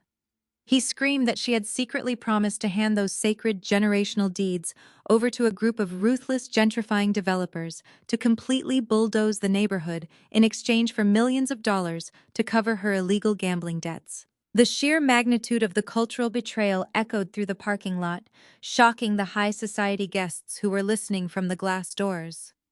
Stealing from a charity was terrible, but actively conspiring to destroy historic black commercial property to pay off underground loan sharks was an entirely different level of pure evil. The lead federal agent immediately stopped shoving Spencer into the cruiser, his sharp eyes narrowing as the gravity of the stolen historical deeds registered in his mind. He quickly pulled his heavy radio from his tactical belt and barked urgent commands to the other agents scattered across the chaotic parking lot, ordering them to immediately locate and secure the black Mercedes-Benz before Camille could manage to destroy the ultimate evidence of her monstrous crimes. The federal agents moved with swift, brutal efficiency across the dimly lit parking lot, their heavy boots pounding against the paved asphalt. They quickly located the custom black Mercedes-Benz parked conspicuously in the prestigious VIP section near the grand entrance of the gala venue. The lead agent did not hesitate as he approached the trunk of the luxury vehicle, pulling out a specialized heavy-duty crowbar from his tactical gear. With a series of loud, violent crunches, he forced the trunk open completely, disregarding the expensive custom paint job. Spencer was still screaming from the back of the cruiser. He yelled specific instructions on how to locate the hidden biometric safe concealed beneath the carpeted floorboards. The agents ripped away the plush interior lining, exposing a sleek dark metal box bolted directly to the chassis of the car. Camille had managed to slip out a side door of the gala venue, hoping to escape the chaos entirely unnoticed by the authorities. She was desperately clutching her designer handbag, her breathing ragged and shallow as she frantically scanned the parking lot for her luxury car. When she saw the federal agents tearing apart the trunk of her prized vehicle, the absolute reality of her complete destruction finally hit her. The secret safe containing the stolen historical property deeds was currently being pried open by highly trained government officials. She realized in that exact terrifying moment that her life as a respected high society matriarch was officially permanently over. Sheer, unadulterated panic completely overrode any remaining sense of dignity or elite decorum she had left in her desperate mind. She dropped her expensive handbag onto the concrete, letting her precious diamond jewelry and solid gold credit cards spill out into the dirt. She turned around and began to run frantically across the expansive parking lot, her custom silk designer gown tearing as it caught on the rough pavement. It was an incredibly pathetic sight, watching the woman who had tormented me for years, sprinting desperately through the dark like a terrified common criminal. Her high heels snapped off as she stumbled, causing her to run barefoot across the cold, hard asphalt, with tears streaming down her heavily contoured face. She was sobbing loudly, screaming for someone to help her, but her wealthy elite friends were far too busy hiding behind the glass doors of the venue. They watched her spectacular, humiliating downfall with morbid fascination, completely abandoning the woman they had praised and worshipped just an hour ago. The venue security guards who had originally tried to kick me out of the lobby immediately sprang into rapid action. They sprinted across the parking lot, easily catching up to the exhausted, terrified woman who was desperately trying to reach the main street. A burly security guard firmly grabbed Camille by the arm, stopping her frantic escape attempt and holding her securely in place. She thrashed wildly against his grip, screaming that she was a prominent member of society and threatening to have him fired for touching her. Her pathetic threats fell entirely on deaf ears, as two federal agents quickly jogged over to assist the security guard. They forcefully pulled Camille's arms behind her back, securing her wrists with heavy steel handcuffs that clicked shut with a brutal, satisfying finality. The lead agent walked over holding a stack of aged yellowed papers in his gloved hands. He held up the stolen historical property deeds, confirming that they had successfully recovered the sacred documents she had planned to sell to the ruthless gentrifying developers. He looked at Camille with absolute disgust, reading her the Miranda rights, as she sobbed and begged for mercy she completely did not deserve. The federal agents officially placed her under arrest for grand larceny, corporate espionage, and international wire fraud, hauling her toward a separate waiting police cruiser. My father watched his wife being shoved into the back of a squad car, completely stripped of her power and her fake elite identity. He did not shed a single tear or offer a single word of comfort to the woman who had betrayed his trust so deeply. By the time the sun rose the next morning, the federal government had moved with unprecedented speed to secure the stolen assets. A federal judge officially froze every single bank account, investment portfolio, and offshore trust associated with Camille's fraudulent name.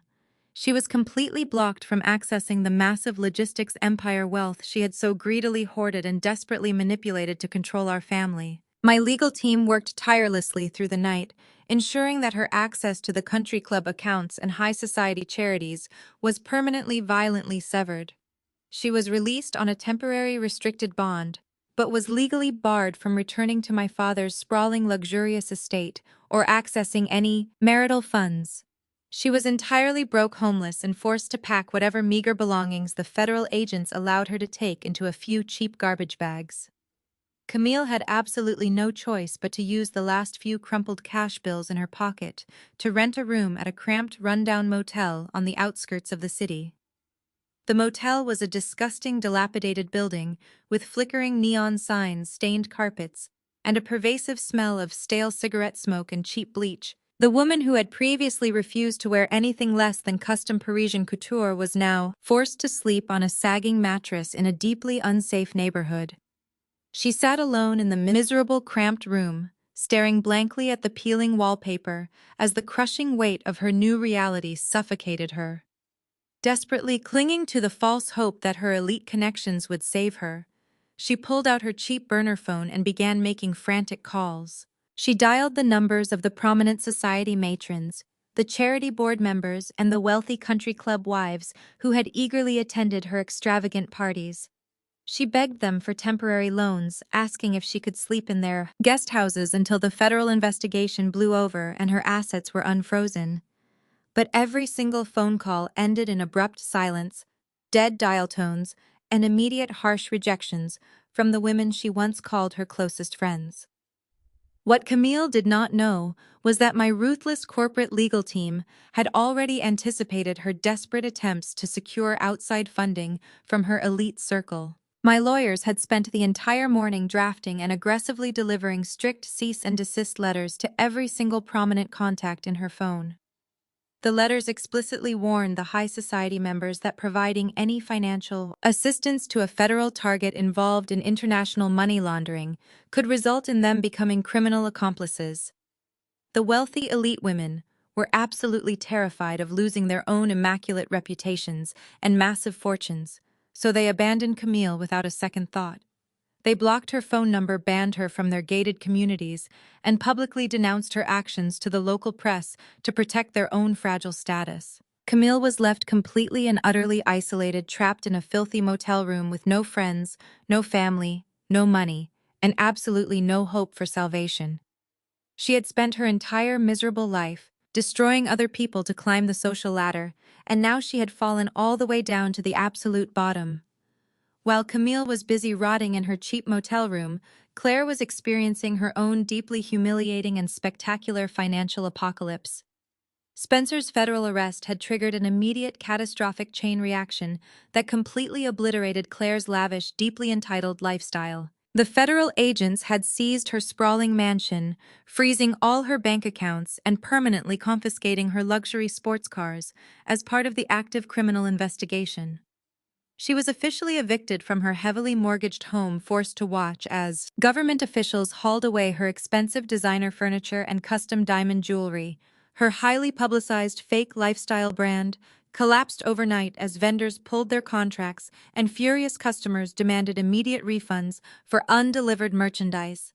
Spencer had completely thrown her under the bus, turning into a federal informant to reduce his own lengthy prison sentence. He had provided the authorities with every single piece of evidence proving that Claire had forged my father's signature to secure the massive $5 million commercial loan. Claire was left entirely destitute, facing a mountain of insurmountable legal fees and the terrifying prospect of her own impending criminal indictment. She had no rich husband to protect her, no golden child status to hide behind, and absolutely zero practical skills to survive in the real demanding world. Her entire identity had been built on being better than me, and now she had absolutely nothing left to show for her decades of arrogant entitlement. 3 days after the disastrous charity gala, I was sitting in my expansive corner office at the top of the Apex Financial Headquarters building. The floor-to-ceiling glass windows offered a commanding, sweeping view of the sprawling city below, a physical representation of the massive empire I had built entirely from scratch. I was busy reviewing the final transition documents for my father's logistics company, preparing to formally merge his legacy with my own thriving corporate infrastructure. My desk phone chimed softly, and my dedicated executive assistant buzzed through the secure intercom system with a highly unusual and unexpected update. She told me that there was a deeply distressed woman in the main lobby, demanding to see me immediately and refusing to leave the premises. My assistant explained that the woman looked completely disheveled, was wearing wrinkled clothing, and claimed to be my desperate half-sister.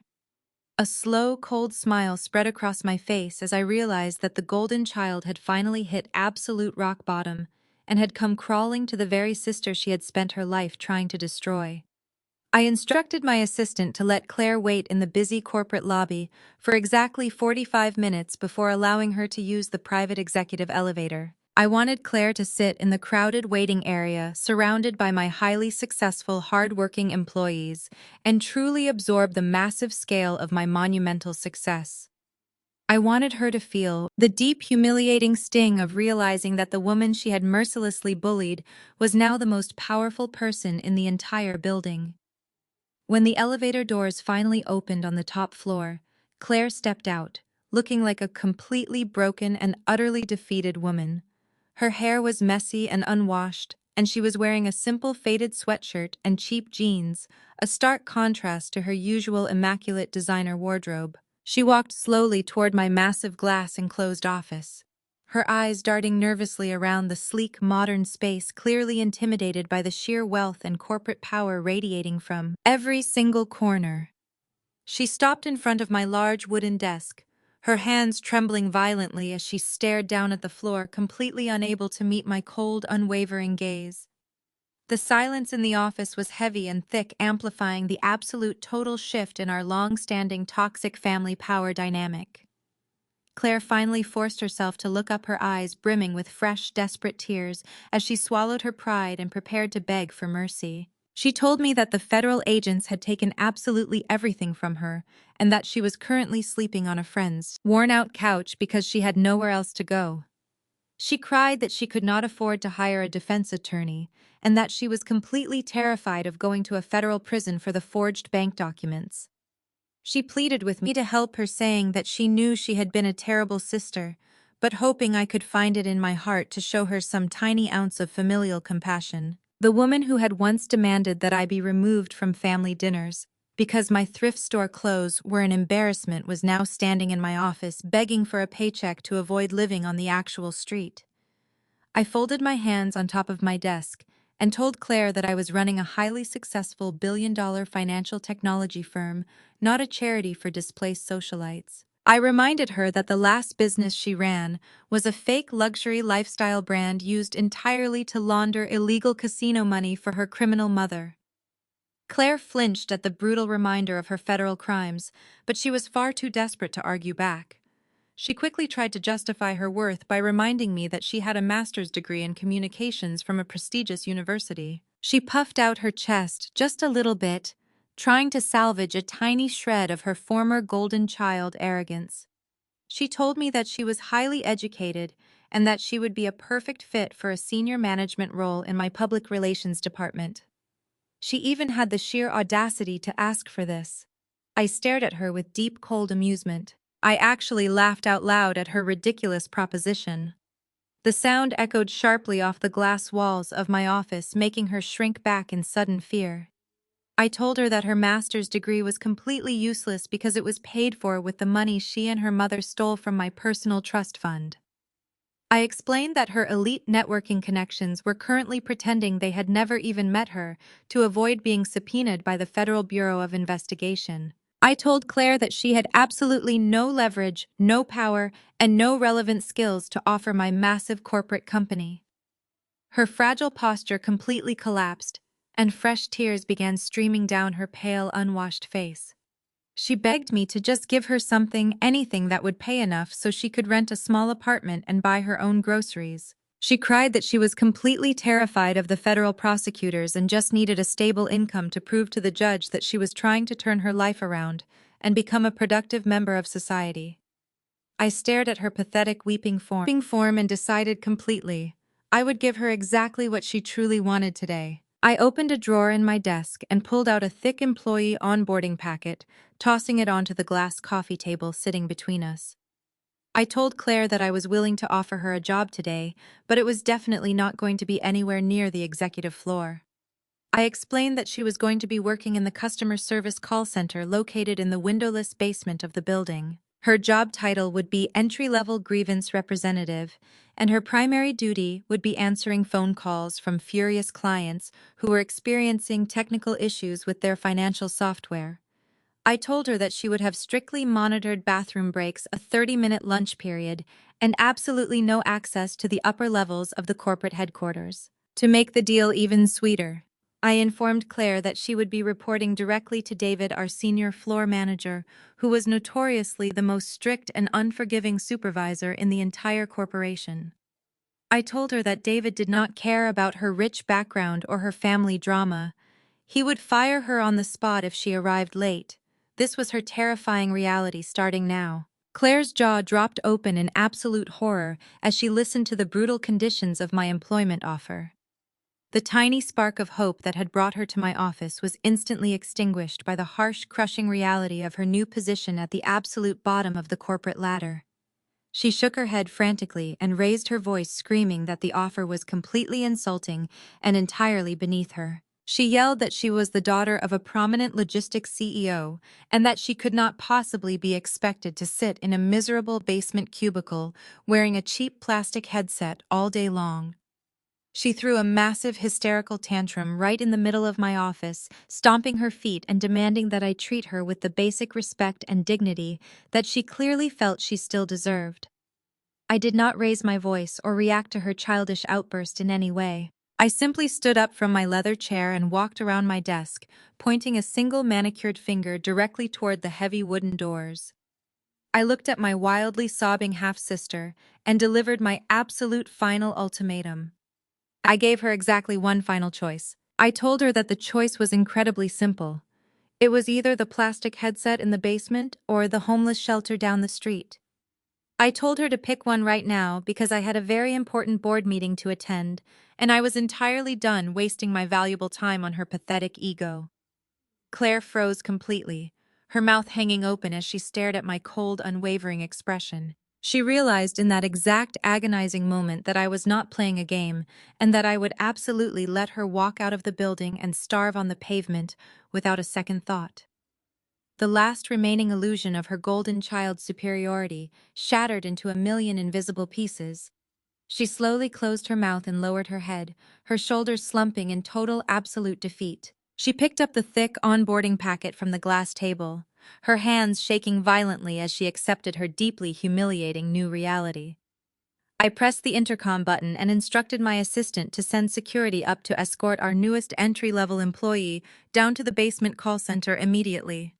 Claire slowly put on the cheap plastic headset.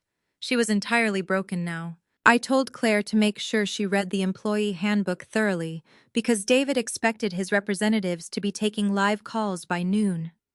She did not say a single word as the security guards walked into the office and guided her toward the service elevator. I watched her go, feeling a profound and powerful sense of justice. The woman who had demanded I leave a high society dinner because I looked like a help desk girl was now officially working the help desk in my windowless basement. It was the ultimate flawless revenge, and it tasted absolutely magnificent. I returned to my desk, ready to finalize the merger documents for my father's logistics company, when my private cell phone suddenly began to vibrate wildly across the smooth wood surface. I picked it up and saw the caller identification displaying the name of the private medical facility where my father had been staying since he stepped down as CEO. My heart instantly dropped into my stomach as I answered the call, fearing the absolute worst. The head cardiologist was on the other end of the line, his voice tight with urgent professional concern. He had terrible news to share today. He told me that my father had just collapsed in his suite and was currently being rushed to the intensive care unit. He explained that the sheer massive stress of filing for divorce, dealing with the federal agents, and watching his wife face criminal indictments had triggered a catastrophic cardiac event.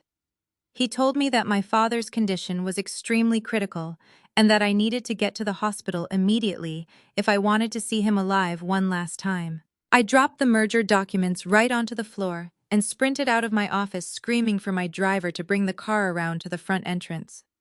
The ride to the private hospital was a complete agonizing blur of speeding cars and blaring horns.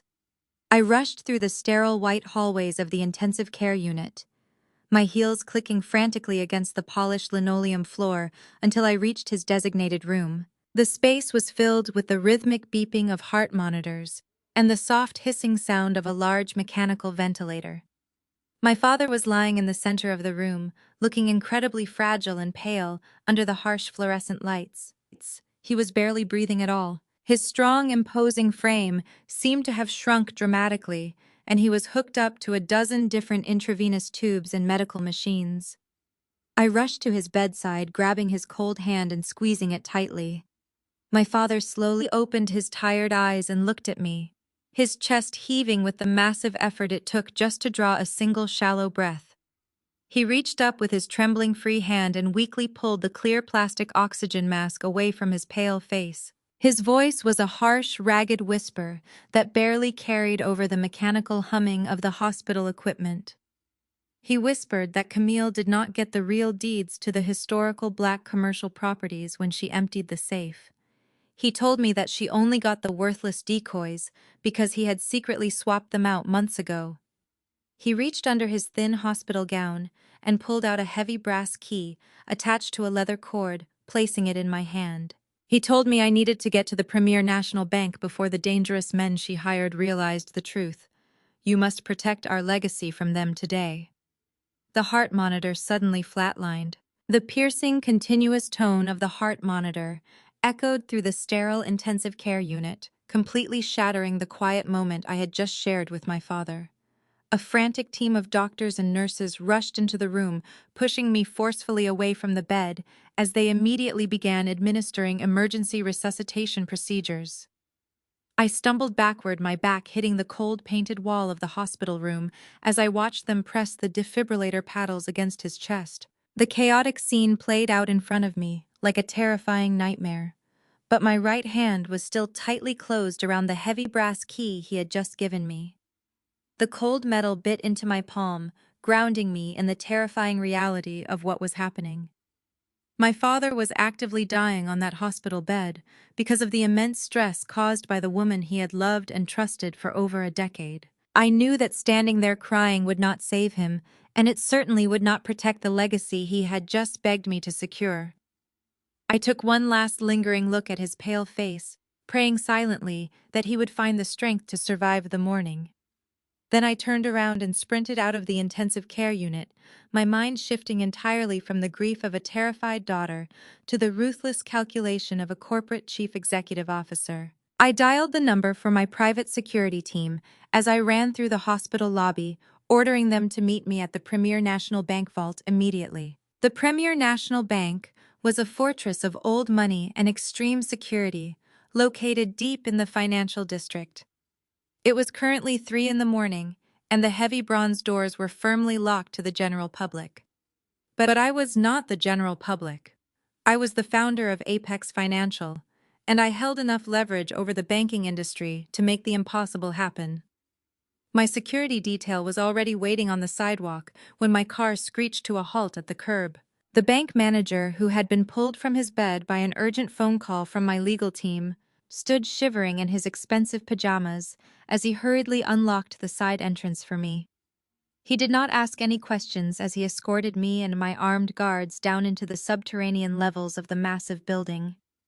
We walked through a maze of heavily reinforced steel corridors until we reached the private high-security vault. The manager keyed in his override codes and stepped away, granting me absolute privacy. I walked down the long, silent aisle of metal boxes until I found the specific number my father had engraved on the leather cord. I slid the heavy brass key into the lock and turned it, hearing a satisfying mechanical click that echoed loudly in the quiet vault. I pulled the metal box out and set it carefully on the viewing table, my heart pounding furiously against my ribs. Inside the box, resting beneath a layer of protective velvet, was a thick stack of aged, fragile parchment papers. I carefully lifted the documents, spreading them out under the harsh fluorescent lights of the vault. These were not just ordinary commercial real estate deeds. They were the original historical deeds to several massive commercial blocks located squarely in the cultural heart of downtown Atlanta. These specific blocks represented some of the most culturally significant and historically valuable Black-owned real estate in the entire country. My father had spent decades quietly buying up these sacred properties to protect them from aggressive corporate gentrification planning to eventually transfer them into a protective community trust. Underneath the historical deeds, I found a secondary folder containing a series of highly confidential and incredibly damning legal contracts. I opened the folder and felt a sickening wave of pure disgust wash over me as I read the forged signatures. Camille had secretly promised to hand these sacred generational properties over to Vanguard Urban Development, a notoriously ruthless corporate firm known for bulldozing historic neighborhoods to build soulless luxury high-rises. The contracts explicitly stated that Vanguard Urban Development would pay Camille a massive under-the-table sum of $20 million, the exact amount she needed to pay off her terrifying underground casino debts and escape the country. But the most horrifying detail was printed on the final page of the forged contract. Vanguard Urban Development had secured an expedited demolition permit based on Camille's fraudulent authorization. The bulldozers were officially scheduled to begin tearing down the historic buildings at dawn today. I looked at the heavy gold watch on my wrist. It was currently 4 in the morning.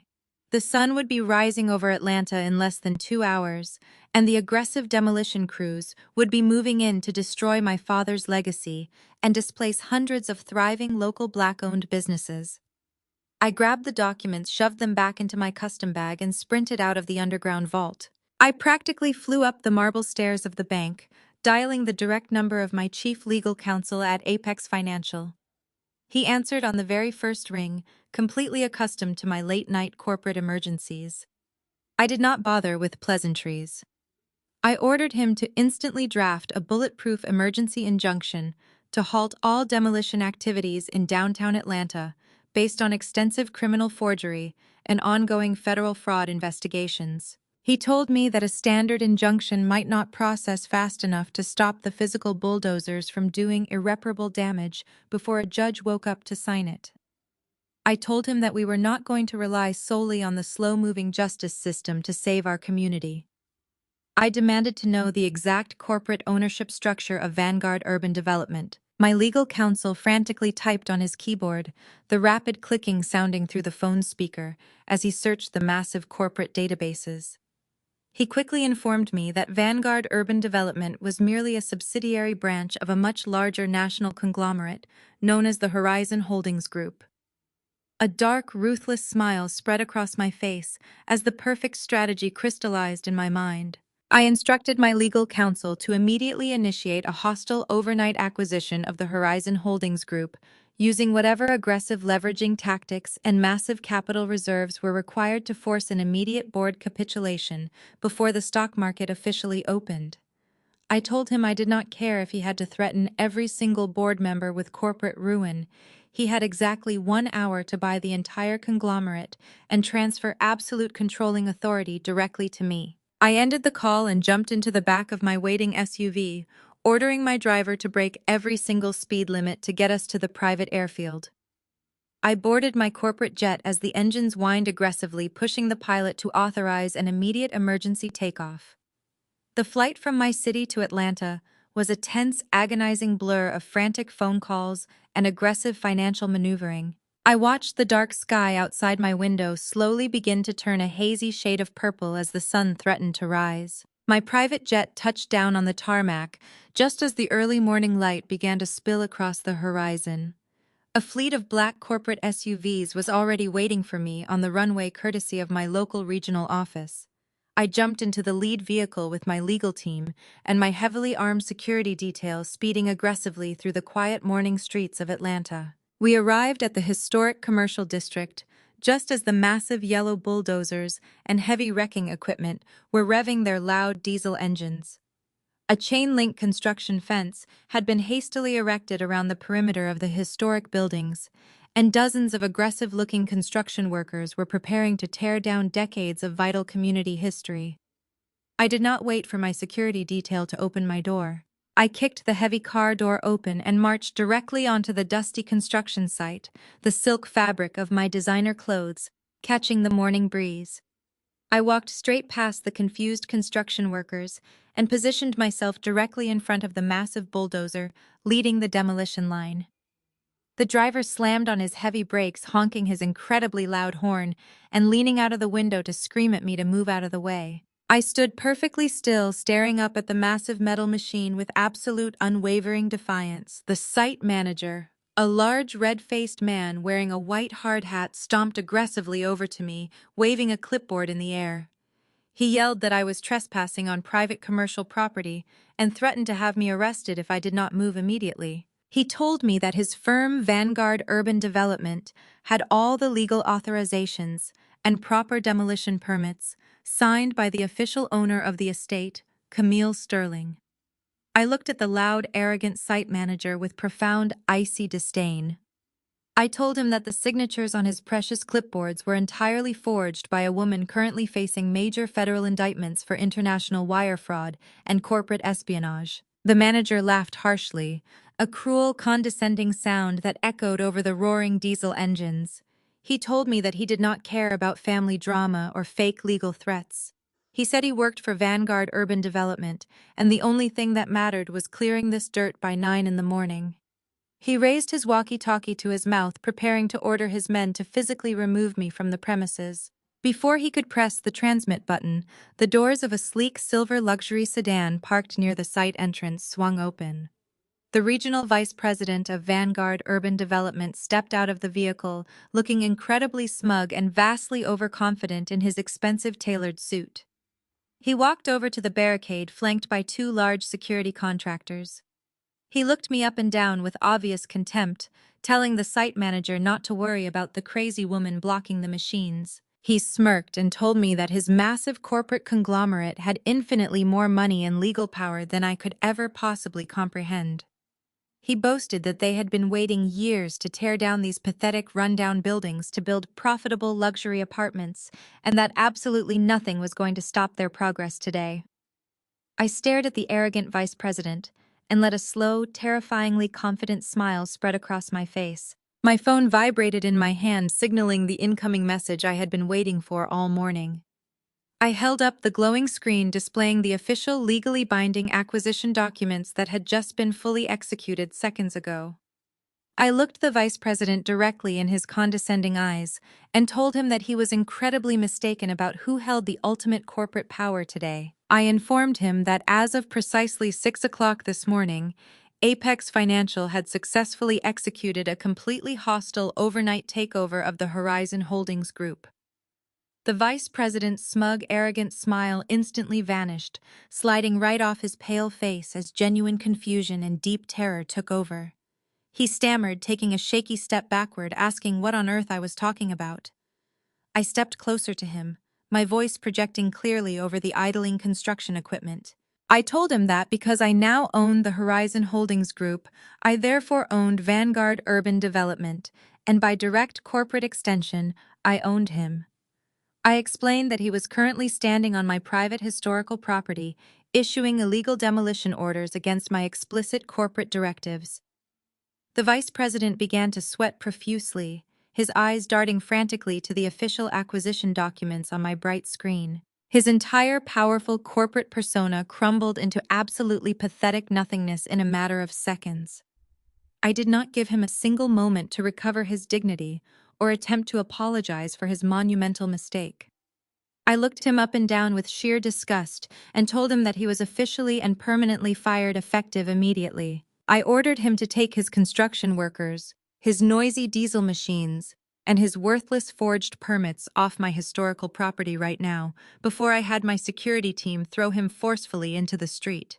The fired vice president practically ran back to his silver sedan, desperately shouting orders for the site manager to power down the bulldozers and pack up the equipment immediately. The massive yellow machine slowly began to shut down, the deafening roar of the engines fading into a quiet, tense silence across the dusty construction site. I stood there breathing in the cool morning air, feeling an incredible rush of pure, unadulterated victory. I had successfully protected my father's sacred legacy and saved the historical Black community from being erased by greedy corporate predators. The heavy burden that had been resting on my shoulders since I left the hospital room finally began to lift. My legal team quickly moved forward to secure the perimeter of the valuable historic properties, making sure every single construction worker abandoned the site without causing any further damage. I turned to walk back toward my waiting corporate SUV, planning to call the hospital for an urgent update on my father's critical condition. But just as I reached for the handle of the car door, the sudden aggressive screeching of heavy tires violently shattered the calm morning atmosphere. A massive black armored SUV tore through the flimsy chain-link construction fence, sending metal debris flying dangerously through the air. The heavily tinted vehicle skidded wildly across the dirt lot, kicking up a thick cloud of brown dust before slamming on its brakes just a few feet away from where I stood. My armed security detail immediately drew their weapons, forming a tight protective shield around me as the dust slowly began to settle in the morning light. The heavy passenger doors of the black SUV violently swung open. Camille stepped out of the vehicle, and she looked completely and utterly deranged. Her expensive designer clothing was torn and covered in dirt. Her hair was a tangled, chaotic mess, and her eyes were wide with a frantic, terrifying madness. She had somehow managed to post her temporary bail, and she had clearly realized that the precious deeds in her hidden safe were completely worthless decoys. But she was not alone in her desperate final pursuit. Stepping out of the vehicle, right behind her, were two incredibly large, heavily tattooed men wearing dark tactical clothing. They were the dangerous, shady fixers sent by the ruthless underground casino loan sharks she owed millions of dollars to.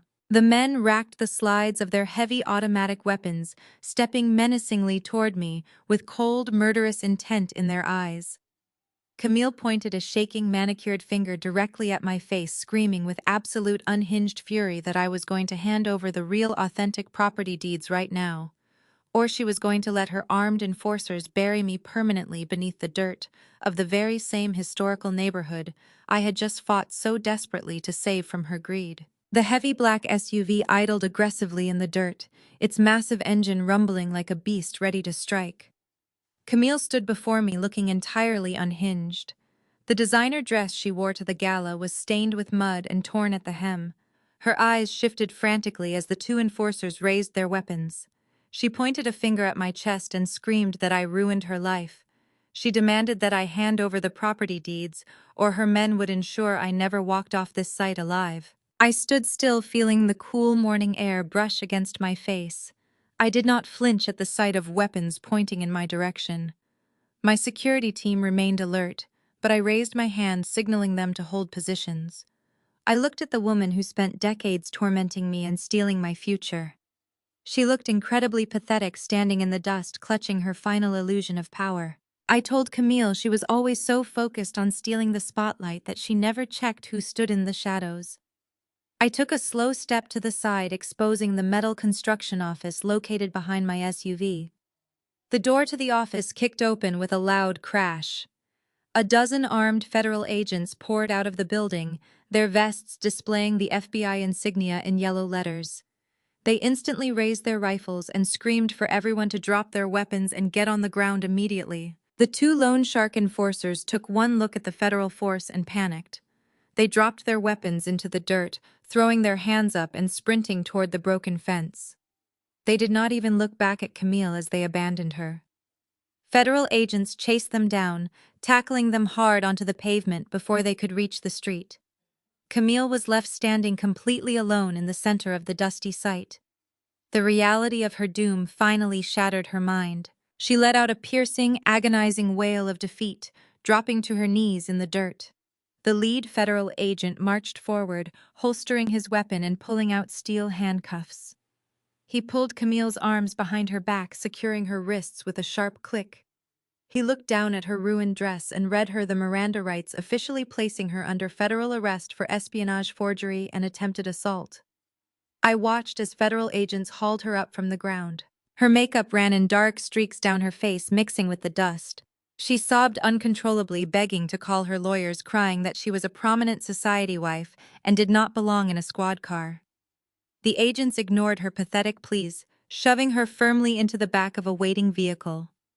The doors slammed shut, sealing her fate and officially ending her reign of terror over our family. I stood in the middle of the historic district and took a deep breath. The morning sun had finally broken over the Atlanta skyline, casting a warm glow across the beautiful brick buildings.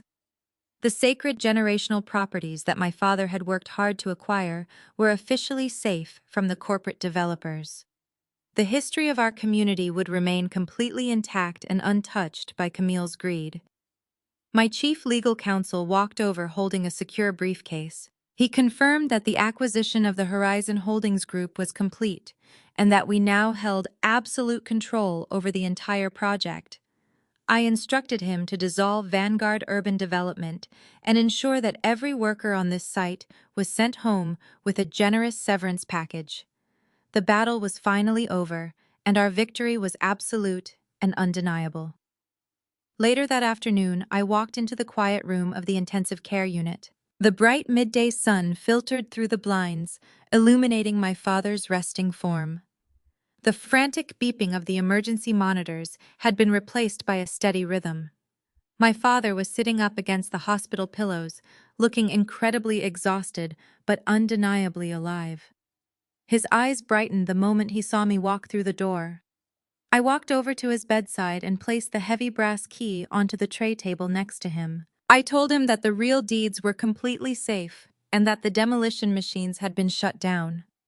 I explained how we used the full weight of Apex Financial to execute the hostile takeover and how the Federal Bureau of Investigation apprehended Camille at the site. My father let out a long, trembling breath of relief, closing his eyes as tears of gratitude slipped down his weathered cheeks. He reached out and took my hand, his grip feeling much stronger than it had the night before. He told me that he was incredibly proud of the brilliant, powerful woman I had become. He apologized once again for letting his own blindness put our legacy in terrible danger. I squeezed his hand and told him that we did not need to dwell on the past because we had an important future to build together. Over the next few weeks, my father made a miraculous recovery. As soon as he was discharged from the medical facility, we immediately began the legal process of protecting our family assets. We sat together in this grand boardroom of my corporate headquarters, signing the final stack of legal documents. We officially transferred the entire collection of historic Atlanta properties directly into a protected, irrevocable community trust. This legally binding structure guaranteed that the sacred buildings could never be sold, bulldozed, or gentrified by greedy developers ever again. We mandated that the buildings would be strictly used to provide affordable commercial lease spaces for aspiring Black entrepreneurs and small local businesses, ensuring the wealth remained firmly within our community for generations to come. It was the ultimate realization of my father's lifelong dream, and it felt absolutely magnificent to help him achieve it. 6 months passed since the dramatic collapse of the fake elite empire that Camille and Claire had built. The autumn air was crisp and refreshing as I sat on the outdoor terrace of the prestigious Whispering Pines Country Club. It was the exact same exclusive country club that Camille had obsessed over for decades, the very place where she had tried to maintain her social status by treating everyone else like garbage. I smiled as I looked out over the perfectly manicured green golf course. I was not just a guest at this elite establishment today. My investment firm had purchased the entire country club property a month ago, making me the sole undisputed owner. I leaned back in my comfortable chair and took a slow sip of expensive vintage champagne. The justice that had been served to the people who tormented me was sweeter than any luxury beverage I could ever buy. Spencer was serving a 15-year sentence in a maximum security federal prison for corporate fraud and international embezzlement. His fake tech startup had been liquidated to pay back the investors he scammed. Camille avoided a massive prison sentence by taking a humiliating plea deal that required her to surrender every single asset she owned. She was now bankrupt and serving 3,000 hours of mandatory community service. My security team had recently sent me an entertaining photograph of her. The former high society queen was currently wearing an orange neon safety vest, sweating profusely on the side of a busy interstate highway as she picked up dirty trash with a metal grabber tool. Her manicured nails were ruined, and her elite friends drove right past her without a single second glance. But the most satisfying piece of poetic justice was unfolding right in front of me on the sunny terrace. I heard the shuffling of shoes approaching my private table. I did not look up immediately, choosing to let the moment linger. A woman wearing a simple black and white staff uniform stopped beside my chair, holding a silver serving tray with trembling hands. It was Claire. After a few months of failing to handle the pressure in my basement call center, she had quit her job and drifted into a waitressing position. The former golden child who had once demanded a vice president role in my corporate headquarters was now working minimum wage at the country club her mother used to rule. She was completely stripped of her designer clothes, her expensive jewelry, and her arrogant entitlement. She looked down at the table, avoiding my eyes as her voice cracked slightly. "Excuse me, Miss Sterling, would you like more sparkling water?" she asked quietly, her tone completely defeated and entirely subdued. I slowly placed my champagne flute onto the table and looked up at the sister who had once laughed at my struggles and helped steal my trust fund. I looked at her messy hair and cheap uniform and let a slow, warm smile spread across my face. "Yes, Claire," I replied, my voice calm and free of any bitterness. "Make sure it is cold." She nodded meekly and scurried away to fetch the water, leaving me to enjoy the peace of my newly conquered world. The story of Zora teaches us a profound lesson about the true nature of power and self-worth. For years, she was treated as the family scapegoat. Her stepmother and sister mocked her choices and underestimated her intelligence. They believed that because she did not conform to their shallow high society expectations, she was weak and easily exploited.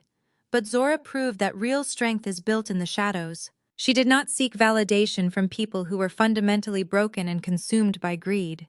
Instead, she focused her energy on education, hard work, and building an unshakable corporate empire from the ground up. When her family attempted to steal her future, she did not react with blind emotion. She responded with calculated precision, using the very tools of their deception to dismantle their false reality. This story reminds us that toxic family members do not dictate our destiny. We have the ultimate power to break generational curses and protect our own legacy. True justice is not just about punishing those who hurt us, but about securing a healthy environment where our community can thrive. If this story resonated with you, please like this video and subscribe to our channel now.